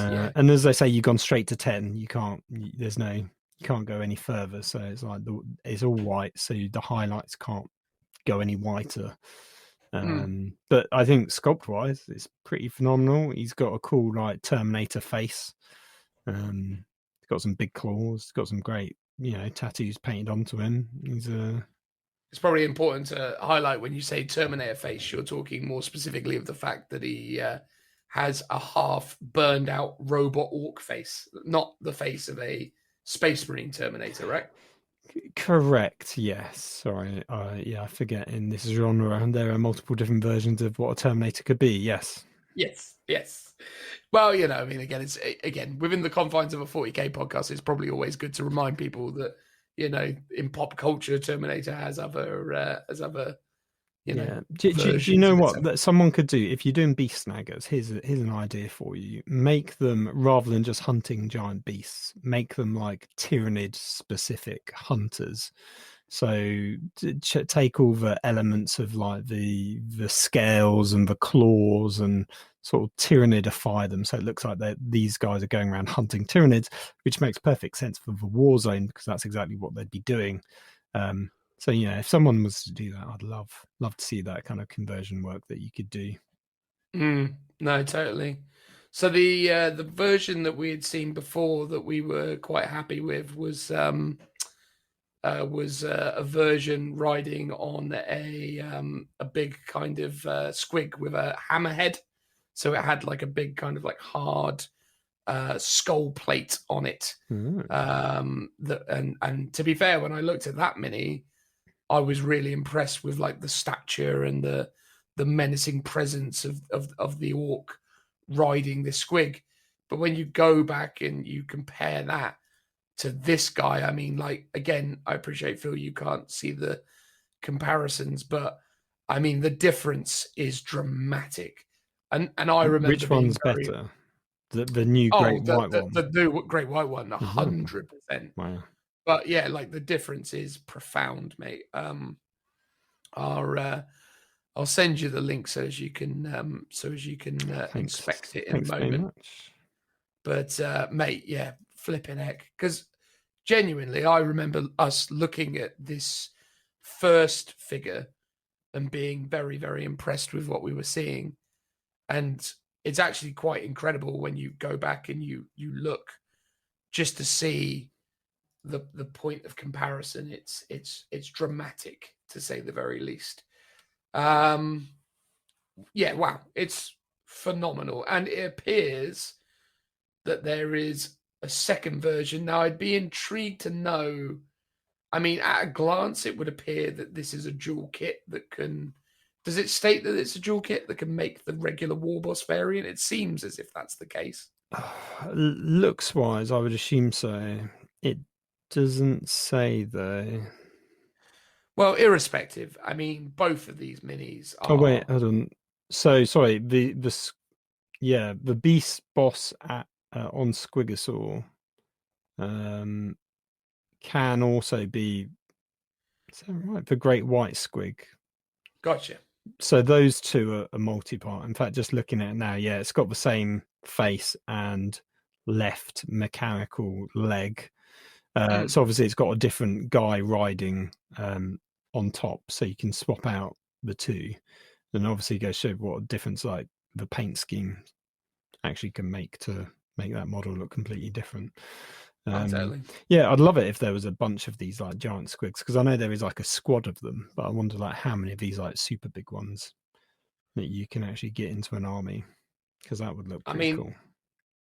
Yeah, these are spectacular. They're so nice. I mean, yeah, this is phenomenal. This is such a nice kit. I mean, so yeah, I mean, it's funny when people talk about how awful monopose is. And it's like, yes, you've got this one squig and you swap the rider on top, but it's effectively the same squig. But could you just imagine what the squigs would look like if they weren't monopose? So you could like move the legs back and forth and rotate the head around or something. Just think how crap that would be. Like, how really naff these models would look. And this is where you go, yes, monopose has its drawbacks, because if you were to have like 5 of these, the squigs would look all the same without extensive conversion. But the pose that you get is just so phenomenal. Oh yeah. And again, though, this stuff only really becomes hugely problematic when you are buying multiples, usually for kind of, competitive reasons. And at that point, the competitive player probably isn't overly concerned about the fact that everything looks the same necessarily. I mean, obviously, it would be nice if it didn't. And Games Workshop do a good job of implementing a certain level of posability in these figures. But for the most part, I'm very much warming to the monopose in terms of what it gives us with these kits. Though I will say that it is slightly frustrating, the sheer amount of modeling that goes into these things, because there is definitely, I don't know, it's weird. I was round the Factorum with Joe the other day. So the Factorum is where Joe works now, which is Foreground's gaming space. And Joe was waxing lyrical about Blood and Plunder, which is a like piratical kind of naval conquest game with a skirmish element. And he was showing me the models, and they're just single sculpt metal. And part of me did look at that and go, they're clearly not as good as what Games Workshop gives me. But the fact that I could spray it and start painting it within a matter of moments is very appealing. I know. So I was chatting with Joe about this earlier in the week, looking at Turnip 28. This is a complete tangent. I'm sorry, people. Turnip 28 is basically Perry Miniatures, which is was it Alan and Michael Perry? Used to be Games Workshop sculptors. They now do historical wargaming, most well known for doing Napoleonics. Turnip 28 is a bit like Ink 28. It's like all about conversion. So you take basically medieval helmets, stick them on Napoleonics, add tufts of grass to them, paint them up super Blanchet, so really depressing looking. it's super thematic and amazing, right? But you get a box of Napoleonic minis, 30 of them, for like 20 quid or something. Like the sculpts aren't anywhere near as good as Games Workshop, but they are plastic sprues. They are of a reasonable quality, and they're so cheap, which makes them quite appealing. But also the thing that appeals to me the most is the ability to just go, I've just clipped them off the sprue. Maybe I've got to stick an arm on or something, but that's it, and you're done. And there isn't, spending an entire day building a 5-man squad. You can knock these models out so much quicker, which is sort of got its own appeal to it. And if you're a new player and new person to the concept of the hobby, if you're a young kid, these kits are pretty daunting, right? Big time. There's a lot of effort and work, and I do love the concept of those easy build kits, and they really do have their place. Even so, like I've been building some of the Stormcast stuff for a project that we're no doubt talk about in the end of the show, and even those relatively easy build kits are still like 4 or 5 different pieces to put together. They're still a bit time consuming to push fit together. Oh, big time, mate. And that's the thing. It's like, it's funny, right? I spent about 4 hours the other day putting together, well, maybe not 4 hours. And to be fair, I could be more efficient if I wasn't distracted by the TV and stuff. But the point is I spent a long time building a squad of 10 squig hoppers for my Gloomspike gits. And I'm like, this is mad. Like, these guys don't even amount to like 200 points in my army, and it's taken me the best part of 5 hours or 4 hours just to build them. I mean, think about what those new Krieg models are going to be like to build, because they're currently in 40k, 50 points a squad, and they said it's got over like 100 or 200 different components. Obviously some of those are spares and whatnot, but they're pretty complicated, because like the head and the gas mask is one piece. You've got like front and back torso, bottom legs. They are going to be not a nightmare to build. They're going to be just time consuming to build, but then actually probably as time consuming as the current kit, because even though that's a single piece with arms and maybe a shoulder pad, you've got to do all the prep work of washing the resin, doing stuff like that. So I can imagine it is a similar amount of time potentially. No, agreed. It's a whole thing, but yeah, it's just interesting, right? Because I don't know, you do look at like these, other styles of kits and have a bit of envy almost, because it is tedious. Like they have made things unnecessarily tedious sometimes. But the trade-off is that they're just so beautiful, right? Agreed. This is the thing. I think the simplicity and the easy to buildness of it all is fantastic when kits are like that. One of the things that really got me into the hobby was Hero Quest, and they literally one single figure, just clip it off the sprue and you're done. Like no gluing at all. That is, for a kid, that's perfect. You don't really care about the super high quality. And we talked about it before in terms of painting. The detail of the models makes painting these models super time consuming to do it to a decent standard, which is sort of like a barrier to entry or collecting and buying more minis. So the simpler things arguably do have its own benefits to them. No, agreed. Should we move on and talk about some Orc Boys now? Well, indeed. So the Orc Boy squad has been updated. Probably the most singular, exciting aspect of this is that we now have very easily distinguishable knobs, which is great, because one of the major issues that the old Orc Boys kit had is that it theoretically had the components with which to make an Orc knob. Essentially, there was a power claw and a helmet with extended horns. So essentially, it had very long horns.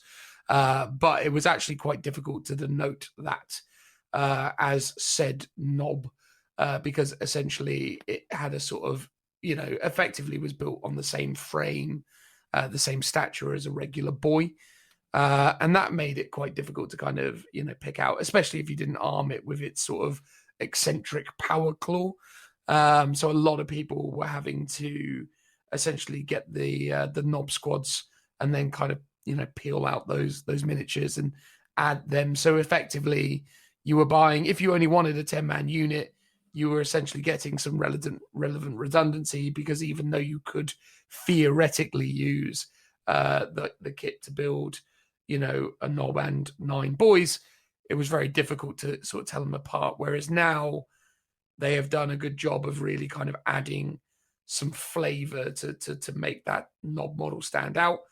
What potentially, and again, this is one of those kind of monopose conversations, could be a bit bothersome over time, is that it appears anyway that there's only really one, setup for the knob, and that means that it's always going to look very samey. It's the same kind of, standing on a rock with a bunch of like jackets and capey bits. And again, that's fine, but it will, if you are getting a lot of these units, become a little bit kind of repetitive. So I suppose, is there not 2 of them? Is there not? There is 2 of them. There's one with an axe, right? And they've both got backpacks. But 80% of the model is the same. It's just the weapon arms and the head. Oh, so you? Oh, yeah, I see what you mean now. Do you know what? I didn't even notice. And yeah, but yeah, I guess if you had them side by side, you could probably tell a bit easier. Yeah, but again, this you can still use the same method that people have been using up to this point, which is get your knob squad and just add those guys in, and that'll do something towards kind of, dealing with the issue. But the orc models themselves are all gorgeous. I mean, again, yeah, phenomenal. It's everything in this is pretty darn beautiful. So, yeah.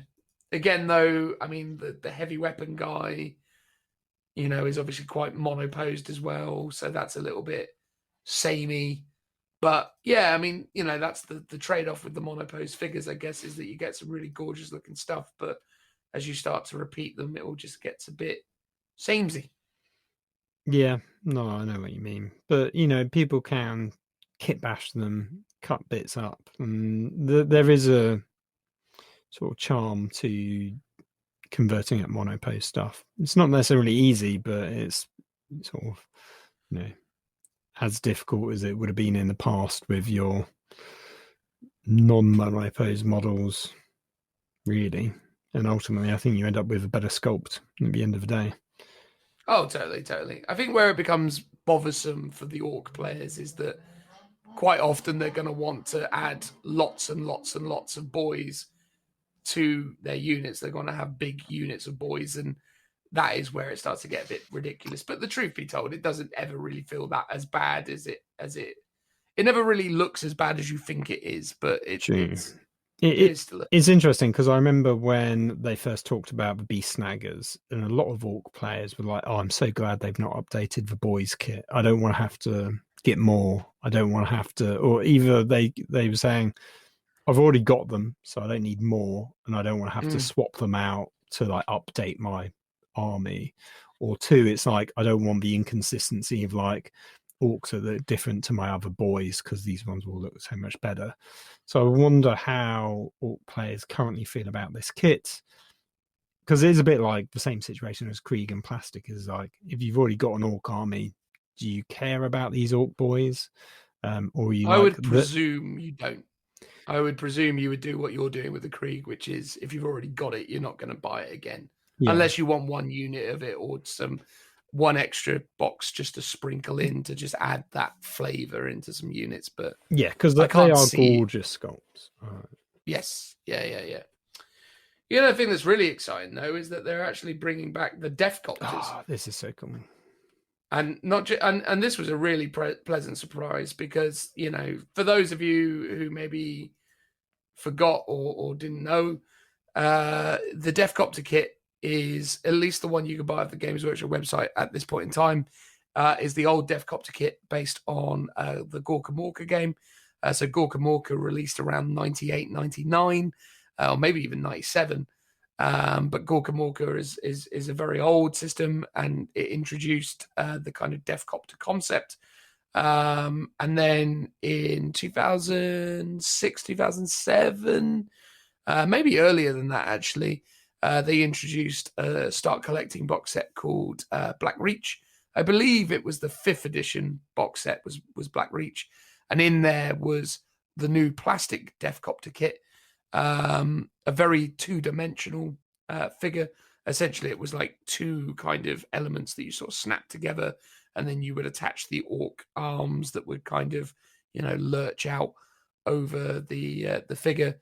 And then obviously you had the kind of propellers or the rotary blades to give it a bit more three-dimensional form. But because of the nature of how it all kind of came together and the way that they were designing the sprues back then, it always did feel a little bit kind of, 2D man or badly animated man, in the sense that it was quite a two-dimensional object given some three-dimensional elements.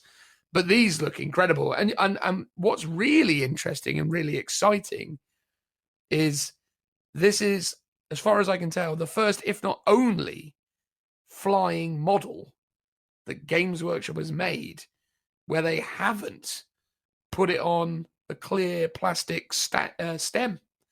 They have actually got actual thematic bases. So for all those people who hate, and they are plentiful, the modern flight stands, this is pretty amazing, because they've got your back. They've gone, there you go. No, don't worry about those ugly flight stands.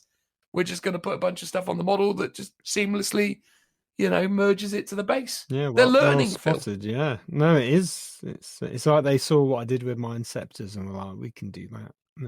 It was exclusively you. No one else has done what you did with your Inceptors or similar. Just me. Yeah, just you. Only me. You're so great, Phil. I know. That's why they come to you for all their ideas. Well, exactly. I mean, I'm pretty sure they just listen to our podcast and take they literally randomly pick a timestamp, listen to whatever we've got to say, and then implement it, because it's such a good idea. Exactly. Give me Corsairs. There you go. Give me them Corsairs. These are really cool. Like, I like how one of the propellers has rockets attached to them, and then he's got a big, almost like Mario style bomb on the bottom. You can't quite see it very well on the photo, but it's clearly got the red bomb with eyes and a smiley face. Which, yeah, my favorite bit of detail is the I think it's the third one of these, or maybe the first one, but it's the one with the normal kind of rotary blades, and the guy kind of steering one hand with a knife out to the side, and he's clearly had his knife reshaped by the rotary blade. So as he's kind of been like wielding it, it's been clanged into a different kind of weird shape. So it's got like a 90-degree angle. So he's either done that to accommodate for swinging it while, maneuvering it around rotary blades, or said rotary blades have just smashed it into a different shape. Yeah, do you know what? Because I was looking at that game, that's an odd shape, but didn't give it much thought. And as you rightly put, it's clearly been done to fit below or be knocked by the propellers. Yes. Yeah, very cool. And yeah, there's lots of just brimming with details, like lots of like little gags. Like it looks like there's a weird red bunny rabbit on the tree of one of them. Yes, which is like, that's probably, what's that? Yeah, some kind of weird squiggy bug thing, probably. Yeah, but it's incredible. Like, again, just, I mean, if it wasn't for the 1980s, Battle Cat kit, the Hunter rig, this would be, like 10 out of 10. As it is, I'll call it a 9 out of 10, and that's just because that one entirely optional blemish on what is otherwise an absolutely gorgeous range. I mean, it's... Well, yeah, I sort of agree with you. I think the fortification is one of those things where, it's kind of all right, but I imagine not many people will actually buy it, because I just don't think terrain is that popular, especially when it comes to, this is like an army piece. unless it's got somehow amazing rules, but they just never seem to. The big truck toy from Mattel, Thundercat, Thunder Squigs Are Go.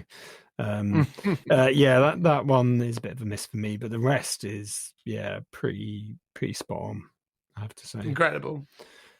And what's interesting actually as well is when you look at the image at the very bottom where it shows all the different bits marauding around, you'll notice, Phil, that that boss on Squig with the big hammer head thing, that version of it is actually wielding a double chain axe with a fully fleshy arm, whereas in the original photo he had a cybernetic arm wielding a pistol. So that's an interesting little extra detail, that obviously that kit's got more flexibility than originally thought. And if you look at the great Squig, the great white Squig, he's massive. Like, he's way bigger than the little Squigs. And that little Squig squad, like that as a range, I think is just phenomenal. Even if I'm not a huge fan of the big track truck. The kind of big Squigs as a concept, as an army aesthetic, is fantastic. Yeah. I'm trying to work out what mini the guy between the red hammerhead Squig and the great white Squig is. Is that the Pain Boy, or is that I'm trying to work out what that one is? Yeah, possibly. I mean, they've been drip feeding out these orcs over the last, few months. So it's difficult to remember what I've seen and what I've not seen. I don't know whether that's an as of yet technically unseen other than that image thing, or whether no, it's the one we have seen it. It was the one that they did on like a Monday prior to, I think, the Orc release. But didn't that have a helmet? Didn't that have a bucket You're right, helmet? it did, but you can see the red Squig drip bag. Yes. So it is that, but you're right, that had a like welding plate head, which is obviously an optional extra. So you're seeing here that there's actually a good level of flexibility to these kits as well, which is always good. Crazy exciting, man. It's pretty cool. And then lastly, Phil, Black Templars are a real thing. So there you go. Yay. We were right all along. Well done, Valric, for predicting that for us. Well, this is interesting as a point that Valric has proven pretty consistently that whatever his source is, not let's say his Games Workshop itself, but someone that works is spot on. He said Plastic Krieg. I doubted him and thought they just meant Steel Legion. It was. He said Black Templars it is. So part of me is like, wow, it's either is it an issue for Games Workshop that someone is clearly leaking stuff to a high profile YouTuber? Do they not care because it's just more hype? Should they be worried about those kind of leaks? But as a general thing, it means we should all be watching Varroc's videos for these kind of predictions, not to... Don't waste your time here. Go subscribe to Valric. That's what you want to be dealing with. Well, exactly, because clearly he's spot on. So, when he's saying Elder Corsairs, the Elder Corsairs are going to be a thing. Like, it's done... Well, no, of course he hasn't. He's too busy going on about Black Templars. But and rightly so. But what I mean is, he is now an oracle of facts, and we don't deal with facts on this podcast, but he does, clearly, because he's been correct and proven to be correct. There we go. So that's just something, bear in mind if you do want to make, if you're interested in leaks and previews of what is to come, listen to Chapter Master Valric and his sage wise words. Exactly. If you'd rather be listening to someone who gets it right, go over there. But Black Templars is crazy exciting. We don't need to necessarily expand on it any more than what is obviously there, which is to say that it's coming. The rumor is there's Primaris Helbrecht, there's Primaris Grimeldus, a Primaris Emperor's Champion. Primaris Scouts is the thing that they're talking about as well. So the actual Primaris Scout Squad to represent the neophytes. And then a whole bunch of like close combat variants so as to do the kind of initiate vibe. So... yeah, Primaris Black Templars. Wowzers. It's going to be exciting. Yeah, indeed. Yeah, good times. Yeah. I'm genuinely intrigued to see what that release is going to be like.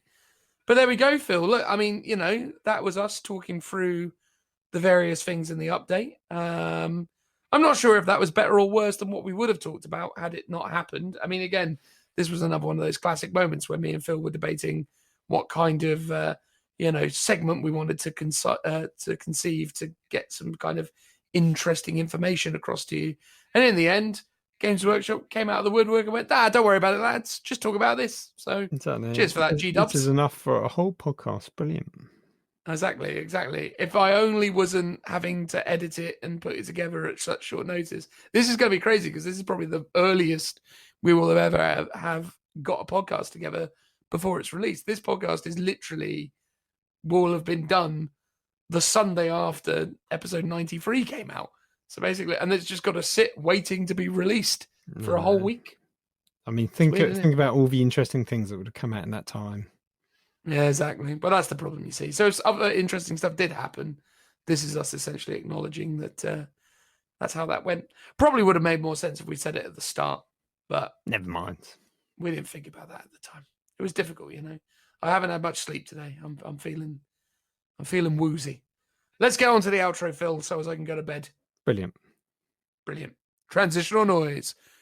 Woo! So tired, Phil. So tired. I was hosting a tournament today, Phil. Because Adam of 40k Brawl fame is going to have a kid soon or something. So he didn't feel confident hosting a tournament in case his darling wife, went all pregnant on him. She is pregnant, but the penultimate part of it, the whole process. The birthing. The ritual. So I was like, oh yeah, sure, mate, I'll volunteer for that. That sounds like fun.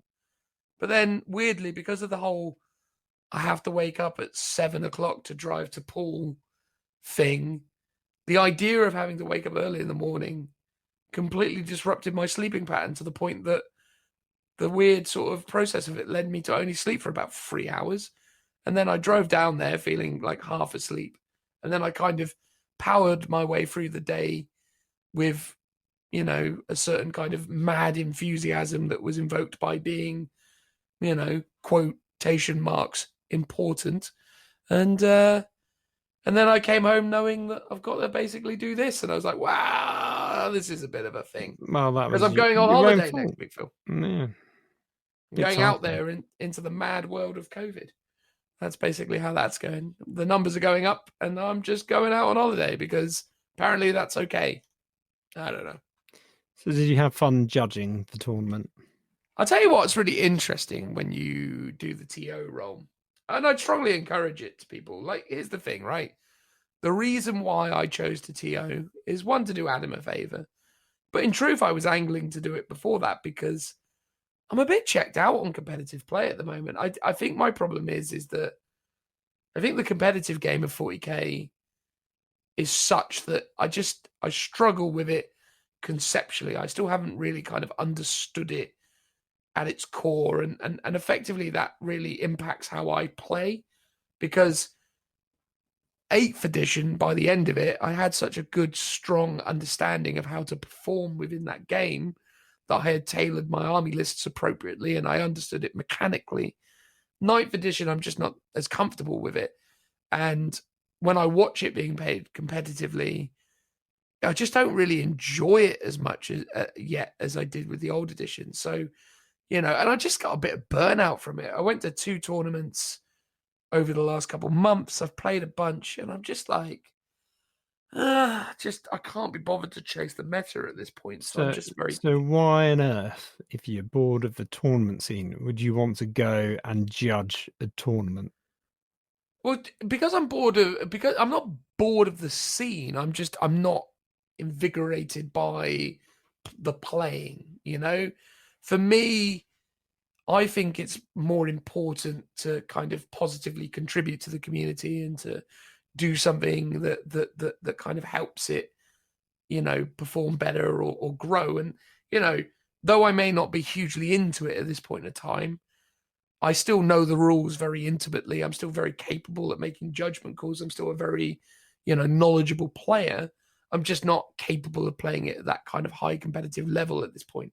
And what I'm finding with it is that it's very difficult to be sort of motivated to play when you know that you can't really hang in that environment. And, as a result, I just wanted to do something a bit different. And what was really positive about it is that, people seem to respond relatively positively to my TOing. I think they like the fact that I was walking around and talking to people and seeing how they were getting on and making sure that, they were, all right and all the rest of it. And I got some interesting questions that came my way, and that was fun to kind of challenge my rules knowledge and make me think about problems from a sort of third person perspective, or from a neutral perspective.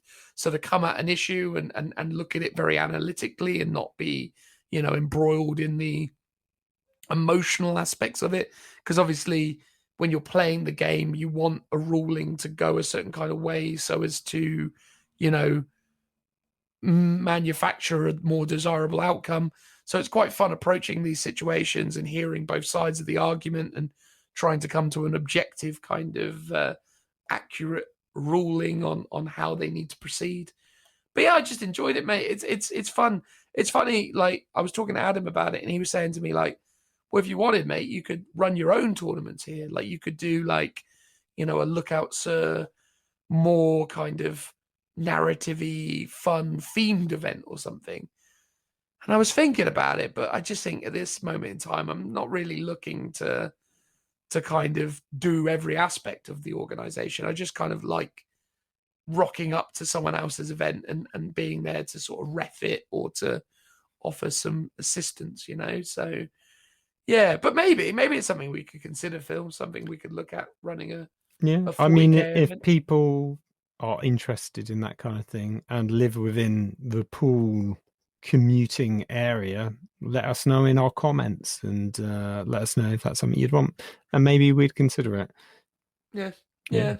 I mean, that's the thing. I think if I was running my own events, the aspiration would be to try and create a system that facilitated more casual play. Because I think that's the thing, is like, the funny thing is, a lot of the time is that I feel like obviously right now it's the competitive scene that are very heavily catered for.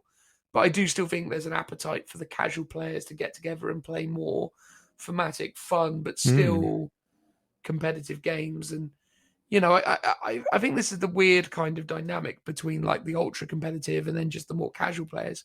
Casual players still want to kind of participate in games where, there's winners and losers, because that's obviously fundamental to the game's, mechanics. But, they want something that's a little bit more kind of fun and narratively engaging, but also just, I don't know, more just light-hearted, I suppose. Now, obviously, it's weird because it's hard to get people to divorce themselves from being the best player, because that's very much kind of rooted in everything when it comes to organized play. But, and even when you do get it good, you create like events where people can come and enjoy themselves. There's always going to be someone that rocks up who takes it too far and brings super competitive things. But again, it's about building an environment where the majority of people can have fun, and then maybe the more competitive people can go to the top, but actually nurturing an environment where people more from the mid to low tables are playing more diverse and interesting, fun games that don't tax them too much. Mentally. I mean, I think the way to do that is just to not reward people for not reward them for winning, but not to reward them for taking a competitive list. So, for example, make it a team event. So there's a team winner. There isn't an individual winner. There isn't a top table. You don't go up the rankings the more games you play. Just so you're playing 5 random games against 5 random people. There's no sort of Swiss style format. There's no overall winner. There's no prize for the person that's won the most games. In fact, make a prize for like the most interesting thematic list that is then judged by the judges or the TOs, for example. So encourage interesting list building and not encourage meta list building, because basically it's like, oh yeah, you can bring a competitive list, you'll win all your games, but you're not going to win any prizes, you're not going to win anything else, and in fact we will look down upon you for doing that. Again though, right, because I think the thing people like about the competitive play is they like the fact that it's standardized, and they like the fact that they know the kind of games they're going to play. But that's kind of weirdly not how I enjoy it. That's why I've always been a big I've always been a big fan of like the Maelstrom or Eternal War systems because they add a certain randomness to it. Like it used to be hilarious when you used to go to Warhammer World and they basically be like, right, for this mission, you're all going to play, and then they just rolled it. And they went, that's what you're playing. And it's like, okay. And I kind of enjoyed that element. But what I think is like, I think the team element actually is a really interesting idea. Like the idea of being like, you know, say we host a 30-player event, but those 30 players are broken down into 6 teams of 5. And then across the course of the weekend, everyone plays, you know, 6 games or 5 games, but they play it against basically a situation where every team plays each other, which would technically only be a 5-round tournament, right? Because obviously 6 teams, they would play 5 different teams. So so you could do a 5-rounder, but then it literally does come down to you have to bring, everyone has to run something different, and then there's different like mission structures. So maybe it's like you have like amongst those 5 missions, there are assault, like attacky missions where like there is like, you know, more like the old school like stronghold style gameplay where there's a clear defender with clear advantages versus an attacker with other advantages, and maybe there is a more traditional pitch battle, and then, you know, maybe there's something else as well, and some sort of scalability to it, so people have to, like, you know, design forces around specific objectives. And I don't know, there's a lot of interesting ideas that you could explore in terms of making a more compelling gaming experience, because I think that's the thing. I don't want it to be, you know, I don't want it to be the soft play area. I don't want people to rock up and be like, well, this isn't challenging or engaging or rewarding in any way. But at the same time, I don't want it to be ultra competitive all the time, you know. And I think that's the thing. I think you get around that by mixing up missions and adding in some interesting elements. But the team dynamic could be interesting if we could get people invested in that. But anyway, yeah, food for thought. It's something we can do, though, Phil, if it's something that you want to explore further or something that the listeners want to maybe give a go, you know. Let's see what they want. See what they want. It's all about them listeners. But yeah, no, honestly, TOing's fun. I enjoy it a lot. I don't know. I just like chatting to people and seeing what's going on. I'll be honest, I spent most of the day, because again, the way it works when you TO is you essentially yell out how much time people have got left, and then poke them when it's about 10 minutes towards the end of the round to go, get your scores in, finish your game, get your scores in. That's a lot of it. But then in between sessions, there was a group of Yu-Gi-Oh players in the corner playing Yu-Gi-Oh. I spent most of my time just talking to them with relative fascination about how all of that works. So that was quite fun.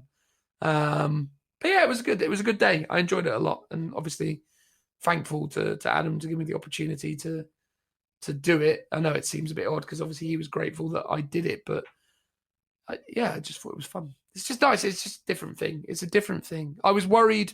I have to be honest. I was worried at about 10 o'clock once the first game was up and running, because I was like, Jesus, it's only 10 o'clock. And normally the day flies when you're playing the games, but you're sat there going, how am I going to fill my time up now? I'm here for the next, 7 hours. And it's like, oh God. But, actually it all sort of works out. It's pretty good. Well, So, it's good. Yeah. And Entoyment's are actually a really great place to play games. I think they're just, I think it's a great store. And I think have you been to Entoyment, Phil? You did come along. Yeah, we've done 1 or 2 tournaments there. Yeah. They've really come along. It's good. I like it a lot. So it was fun. It was a good time. But I am very tired now. That's the moral of the story. What were you going to talk about, Phil? You teased you had a project or something you wanted to talk about. Yeah, so I was explaining earlier that I was building some stormcasts for different projects. That's it. Sorry, I'm so half asleep. I forgot what it was. Well, that's fine. It's like I'm building some stormcasts from the Dominion set, the ones with spears. But I'm not building stormcasts. In fact, I'm building a couple of Thunder Warriors from the Unification Wars. Fatty warriors, by the looks of the first one, though, eh? Well, they're all like that. The Fat Boy Warriors. Fat Boy Warriors. Fat Boy Warriors. Yeah, so I went down this rabbit hole because of you, Dan, because you made me listen to The Last Church, which was a audio story, animated thing. It's a Black Library story based on the very last church during the Unification Wars, where we talked about it before, where the Emperor talks to the last priest and is convincing him otherwise about getting rid of the church, because obviously the Emperor doesn't like religion back in those days, but the irony of what he then becomes. Anyway, there's a lot of talk about the Thunder Warriors, and that kind of piqued my interest. Then I ended up watching an unboxing video of Dominion, where a guy turned some of them into Thunder Warriors, but he used the big chunky Terminator boys. And I was like, oh, that's kind of a cool idea. Yeah, that's a good aesthetic. And then I basically went down the conversion rabbit hole of looking at hashtags on Instagram, looking at, there's like a Unification Wars Facebook group, just getting general inspiration. And the idea originally, and it to an extent still is, that I was going to make one Thunder Warrior just for the fun of it. And I was like, how can I fit this into my 40k army? So I've come up with the idea that I'm going to have a Thunder Warrior bodyguard for my new Inquisitor that I'm going to make for my Minotaurs army. So my Lady Eleanor Greyhorn is going to be more specifically for my Krieg army. Because she has a demon host, it doesn't really feel appropriate that she would be hanging out with my Minotaurs necessarily. And so I was going to do an Ordo Malleus in Terminator armor, so he's a bit of a big boy himself. And weirdly, I was going to use a Stormcast Eternal to convert him as well and do a big conversion job on him. Anyway, so I like the idea of doing a Thunder Warrior. The theme and reason behind it is that he's escaped the final hill, which I can't remember the name of it off the top of my head, but it was where basically the Emperor turned on the Thunder Warriors and killed them all with the Custodes. So lots escaped, even in the lore. A lot of them end up in like the fighting pits of terror, or became gang leaders of the underworld of terror.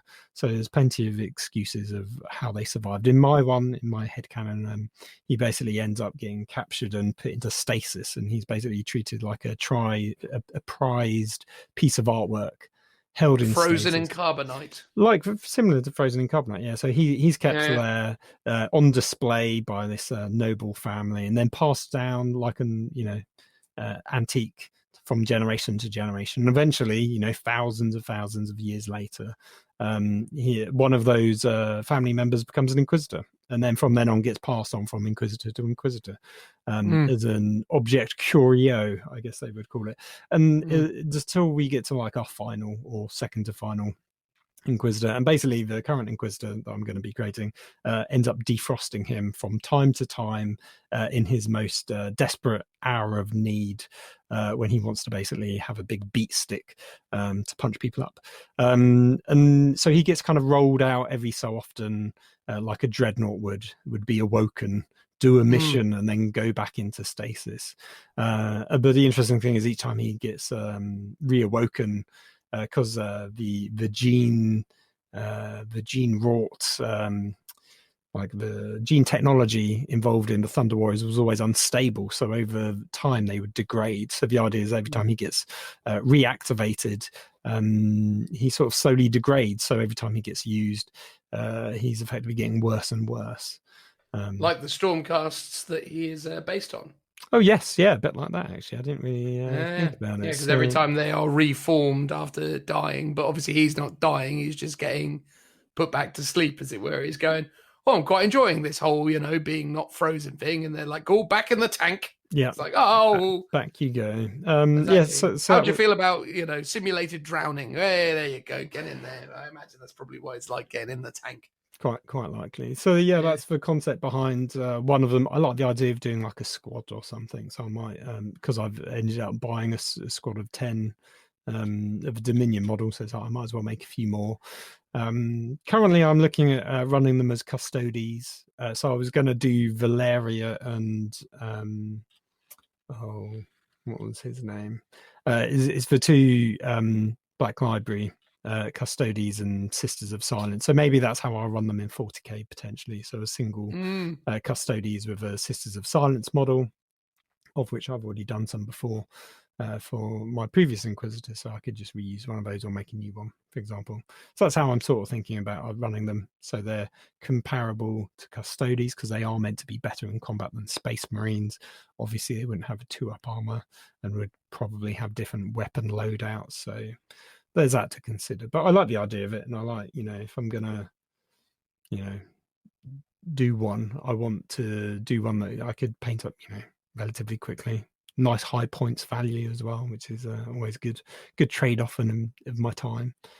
I like the idea, actually. It was just occurring to me, like the idea of him having been stored in stasis, but him having been always like cognitively aware of the passage of time. So like the idea of this guy trapped motionless for, you know, many lifetimes, and like the weird kind of implication that would have on him, like the idea of like the whole kind of like impact that would have on his psyche, and what that would do to the weird fly on the wall over that passage of time. Well, yeah, like almost like, you know, again, they sort of explored this idea in a recent Rick and Morty where Jessica, Morty's love interest, was frozen in a crystal that kept her separate from time, but she lived every moment of it as she was trapped in it for thousands of years.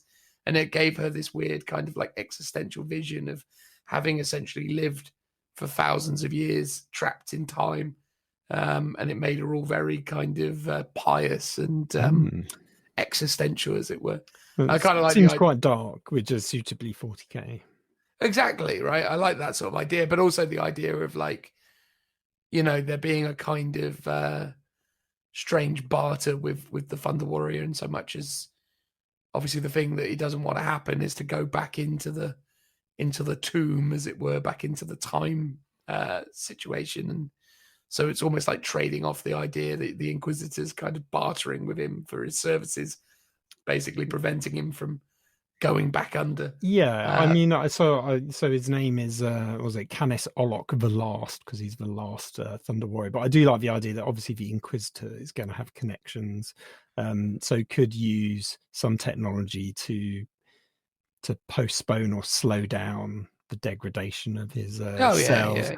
I also like the idea of doing like a sort of a new batch of Thunder Warriors, like a you mean Primaris Marines? A Belisarius cool team up, so to speak, where, you know, potentially he's been supplied, you know, this is completely off the wall ideas, but the idea is Cool has basically taken an interest in this the last Thunder Warrior, and sort of in exchange for whatever might have created like a new batch for this Inquisitor to use as his own like personal army, sort of on the sly.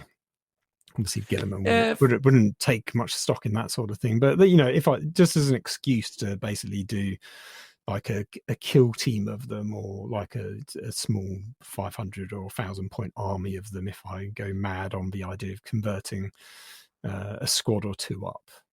No, but I like the idea of it, man. It's awesome that you've kind of taken what is a very simple like idea and developed it into something that could have some interesting, expansive kind of lore implications or ideas around it, just to justify the fact that you're rocking with a Inquisitor and some kind of, you know, bodyguard contingency. And I think it's cool. And, you know, it's always interesting the way that you approach these projects, and you start to kind of you start with the core beginnings of your idea, which is, I want an excuse to be able to use a converted Thunder Warrior. How can I make that make sense? And then the way that you kind of look for rules, mechanics that are in existence to then try and express those ideas in some kind of way. And yeah, I've always I mean, that. you do go down the rabbit hole a bit, and it's on one hand, I'll say like the model that it's not even finished, but it feels like it's just brimming with so much personality, more so than like the Minotaurs, which are much more like faceless, whereas these guys like currently don't have helmets on and stuff, so you get a bit more personality from them, and it's just a lot more conversion and fun potential that feels so much more easier to get on with than how to make Space Marines interesting. But you're right. So I've gone down the route of, okay, Thunder Warriors classically have like bolters. They're basically like Marines, but it's like, I've got a Marine army, so I don't want to proxy him as a Marine. What else could I do? What is better than a Marine? Because they're meant to be better than Marines in combat. It's like, okay, Custodes. And then I go down the, how can I make the loadouts match? Like thematically, they should have bolters, right? Maybe chainswords or power swords or something like that. But then Custodes all have basically spears and with a bolter attached to it. So it's like, okay, so do I now make my Thunder Warriors have spears with maybe like a chainsword attached to it instead of a spear. Like I'm still toying around with a few different ideas, and I might make, which is sort of why I want to end up making a couple of them, because I want to make different variations.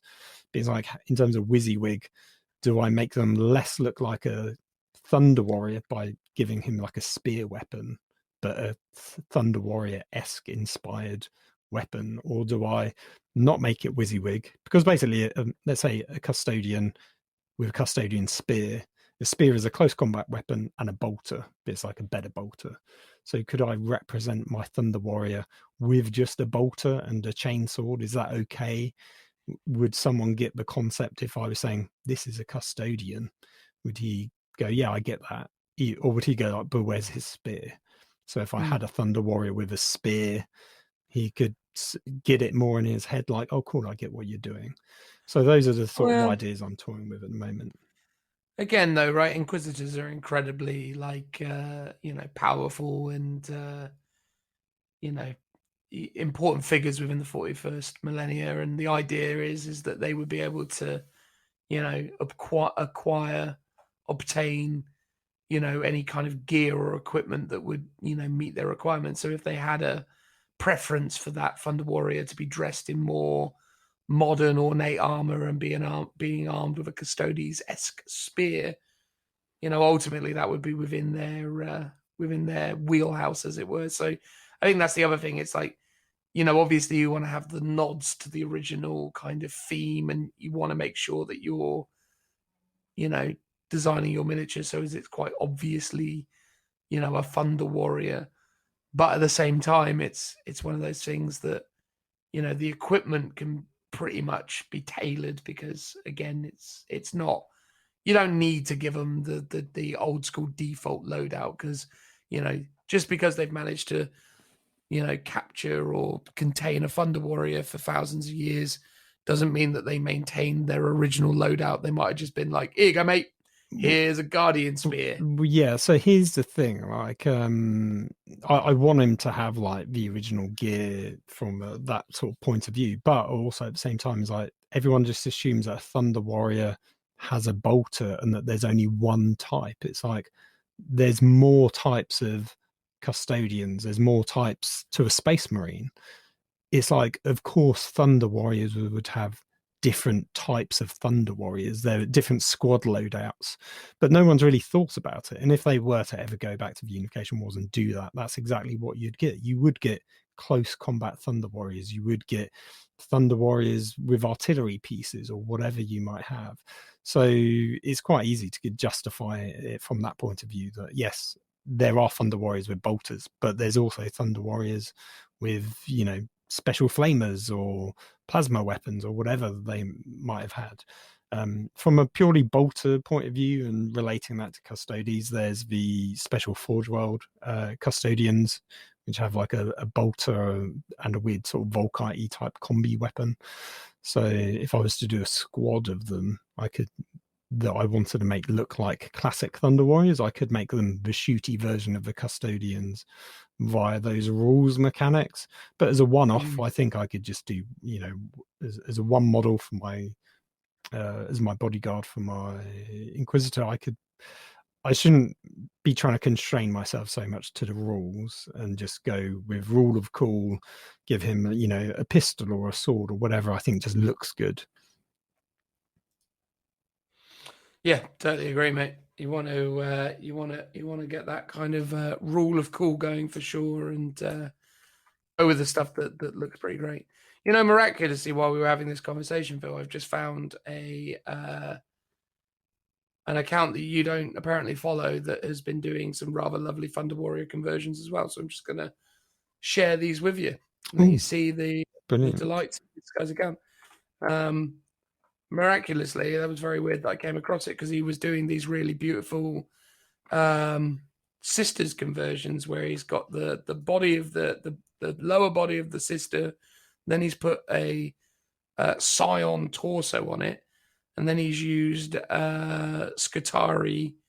Do you know? Yeah. Do you know what I saw them today? Of the Thunder Warriors, like a turquoisey blue. Yes, yeah. Yeah, so someone else I was speaking to on Instagram mentioned him, and I was like, oh, I have actually seen them. And I was then going, oh, I must remember to follow him. And then I think I forgot to. Yeah, so if you follow like the Thunder Warrior hashtag on Instagram, there's quite a few cool ideas by lots of different people. I've just taken elements of stuff I like. So my Thunder Warrior is like the basically it's the legs and back of the Stormcast, and then I've got some Death Guard, Plague Warriors, that's the word.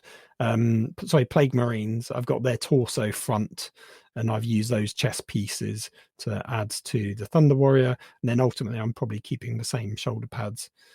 Because the new style Stormcast shoulder pads look much better and a bit more Space Marine-esque while still not being Space Marines. And I'm just going to add loads of extra stuff to them using the Mark III power packs, which I've got some of. I need to get more if I'm going to do more than 3. Because I kind of want to toy around with a bunch of different like styles of Thunder Warrior and weapon loadouts. So I might make a bunch of them just with nice, man. All look different, basically. Well, if anyone's interested in who we're talking about, though, the individual that I asked Phil to check out was a guy called Thomas Fordale. So Thomas, Thomas, Fordale, Fordal. Check him out. He's got some beautiful, beautiful minis on there. Mate, I reckon that'll do. I am literally dead on my feet. Not that I'm on my feet. I'm sat in my comfy chair at the minute, but that's making it even more difficult. So I reckon that'll do, mate. But obviously, this is the bit where you tell me that we need to tease the next episode. So what do you want to talk about next week, Phil? It'll be Warzone Charadon shortly. Oh, yeah. It's got on pre-order, isn't it? Yep. Which I still need to get your order in, Phil? No, not yet, but I do need to. I will do the same.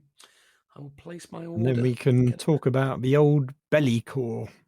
Mate. It's the classic format of we read the book and have opinions. Woo, baby. Who doesn't like that? Although we were weird, weren't we? Because we were one of the only people, I think, out there who said anything positive about the Imperial Knight Army of Renown, or even House Metallica, for that matter. Yeah. Well, probably the only people that even reviewed the campaign rules, for example. Possibly, yeah. God, we actually did. We went deep into the campaign, didn't we? We basically did the whole book. Well, in fact, I gave a very, broken style recount of some of the lore in the from the front of it as well. We went deep. Yeah. Well, when are we going to record that one, though, Phil? Do you need time? We're going to do that thing where we read it together beforehand, so as we know what we're talking about, right? Yeah, let's try and do that. I mean, if we don't get it done for next week, I'm sure we'll find something else to talk about. How weird is this, though, Phil, that now we're basically in a situation where the time between us recording the next episode is going to be like a week and a half? That's mad, isn't it? Because you'll be off on a holiday. I will. I'll be travelling around the United Kingdom. It's going to be lovely. I hope I don't get COVID, but if I do, I don't know. It's what it is, isn't it? Exactly. You'll just be quarantining at home doing your podcast. Exactly. You've got to die of something, Phil. Might as well be COVID, right? Well, I'd rather it wasn't, but I mean, if it is, it is what it is. I mean, I'd rather I just lived forever. Although, that might have its own perils. That's true. Oh, I've got one last fun fact for everyone before. Please, yes, come on, take us away from this morbid moment. I mentioned it in, I think, maybe the last episode. E45 cream for sculpting purposes. I got some. Basically, the old Perry brothers that we mentioned earlier recommended it. Twins. The Perry twins, yes. They recommended it for sculpting. Gave it a go today. It's a great way of smoothing out, getting really smooth results on your green stuff. So, highly recommended. There you go. Approved by, critically acclaimed and, relatively renowned sculptors. And Phil. Oh, I was going to say, and the Perry twins. Oh, and the Perry twins. Yeah. Also, really smooth hands. Great moisturizer. Yeah. Oh, you're feeling young again. Exactly. I'm going to smush it all over my face to try and de-age as much as possible now. You better get the trowel. Yes. And on that note, real good. Are we going to say goodbye, are we? Goodbye, Goodbye, Phil. everyone. Bye, guys. Bye-bye. It's been a lovely time. Bye now. Night, night, Dan. Well, I've got to go and edit this now. Flipping midnight. Oh.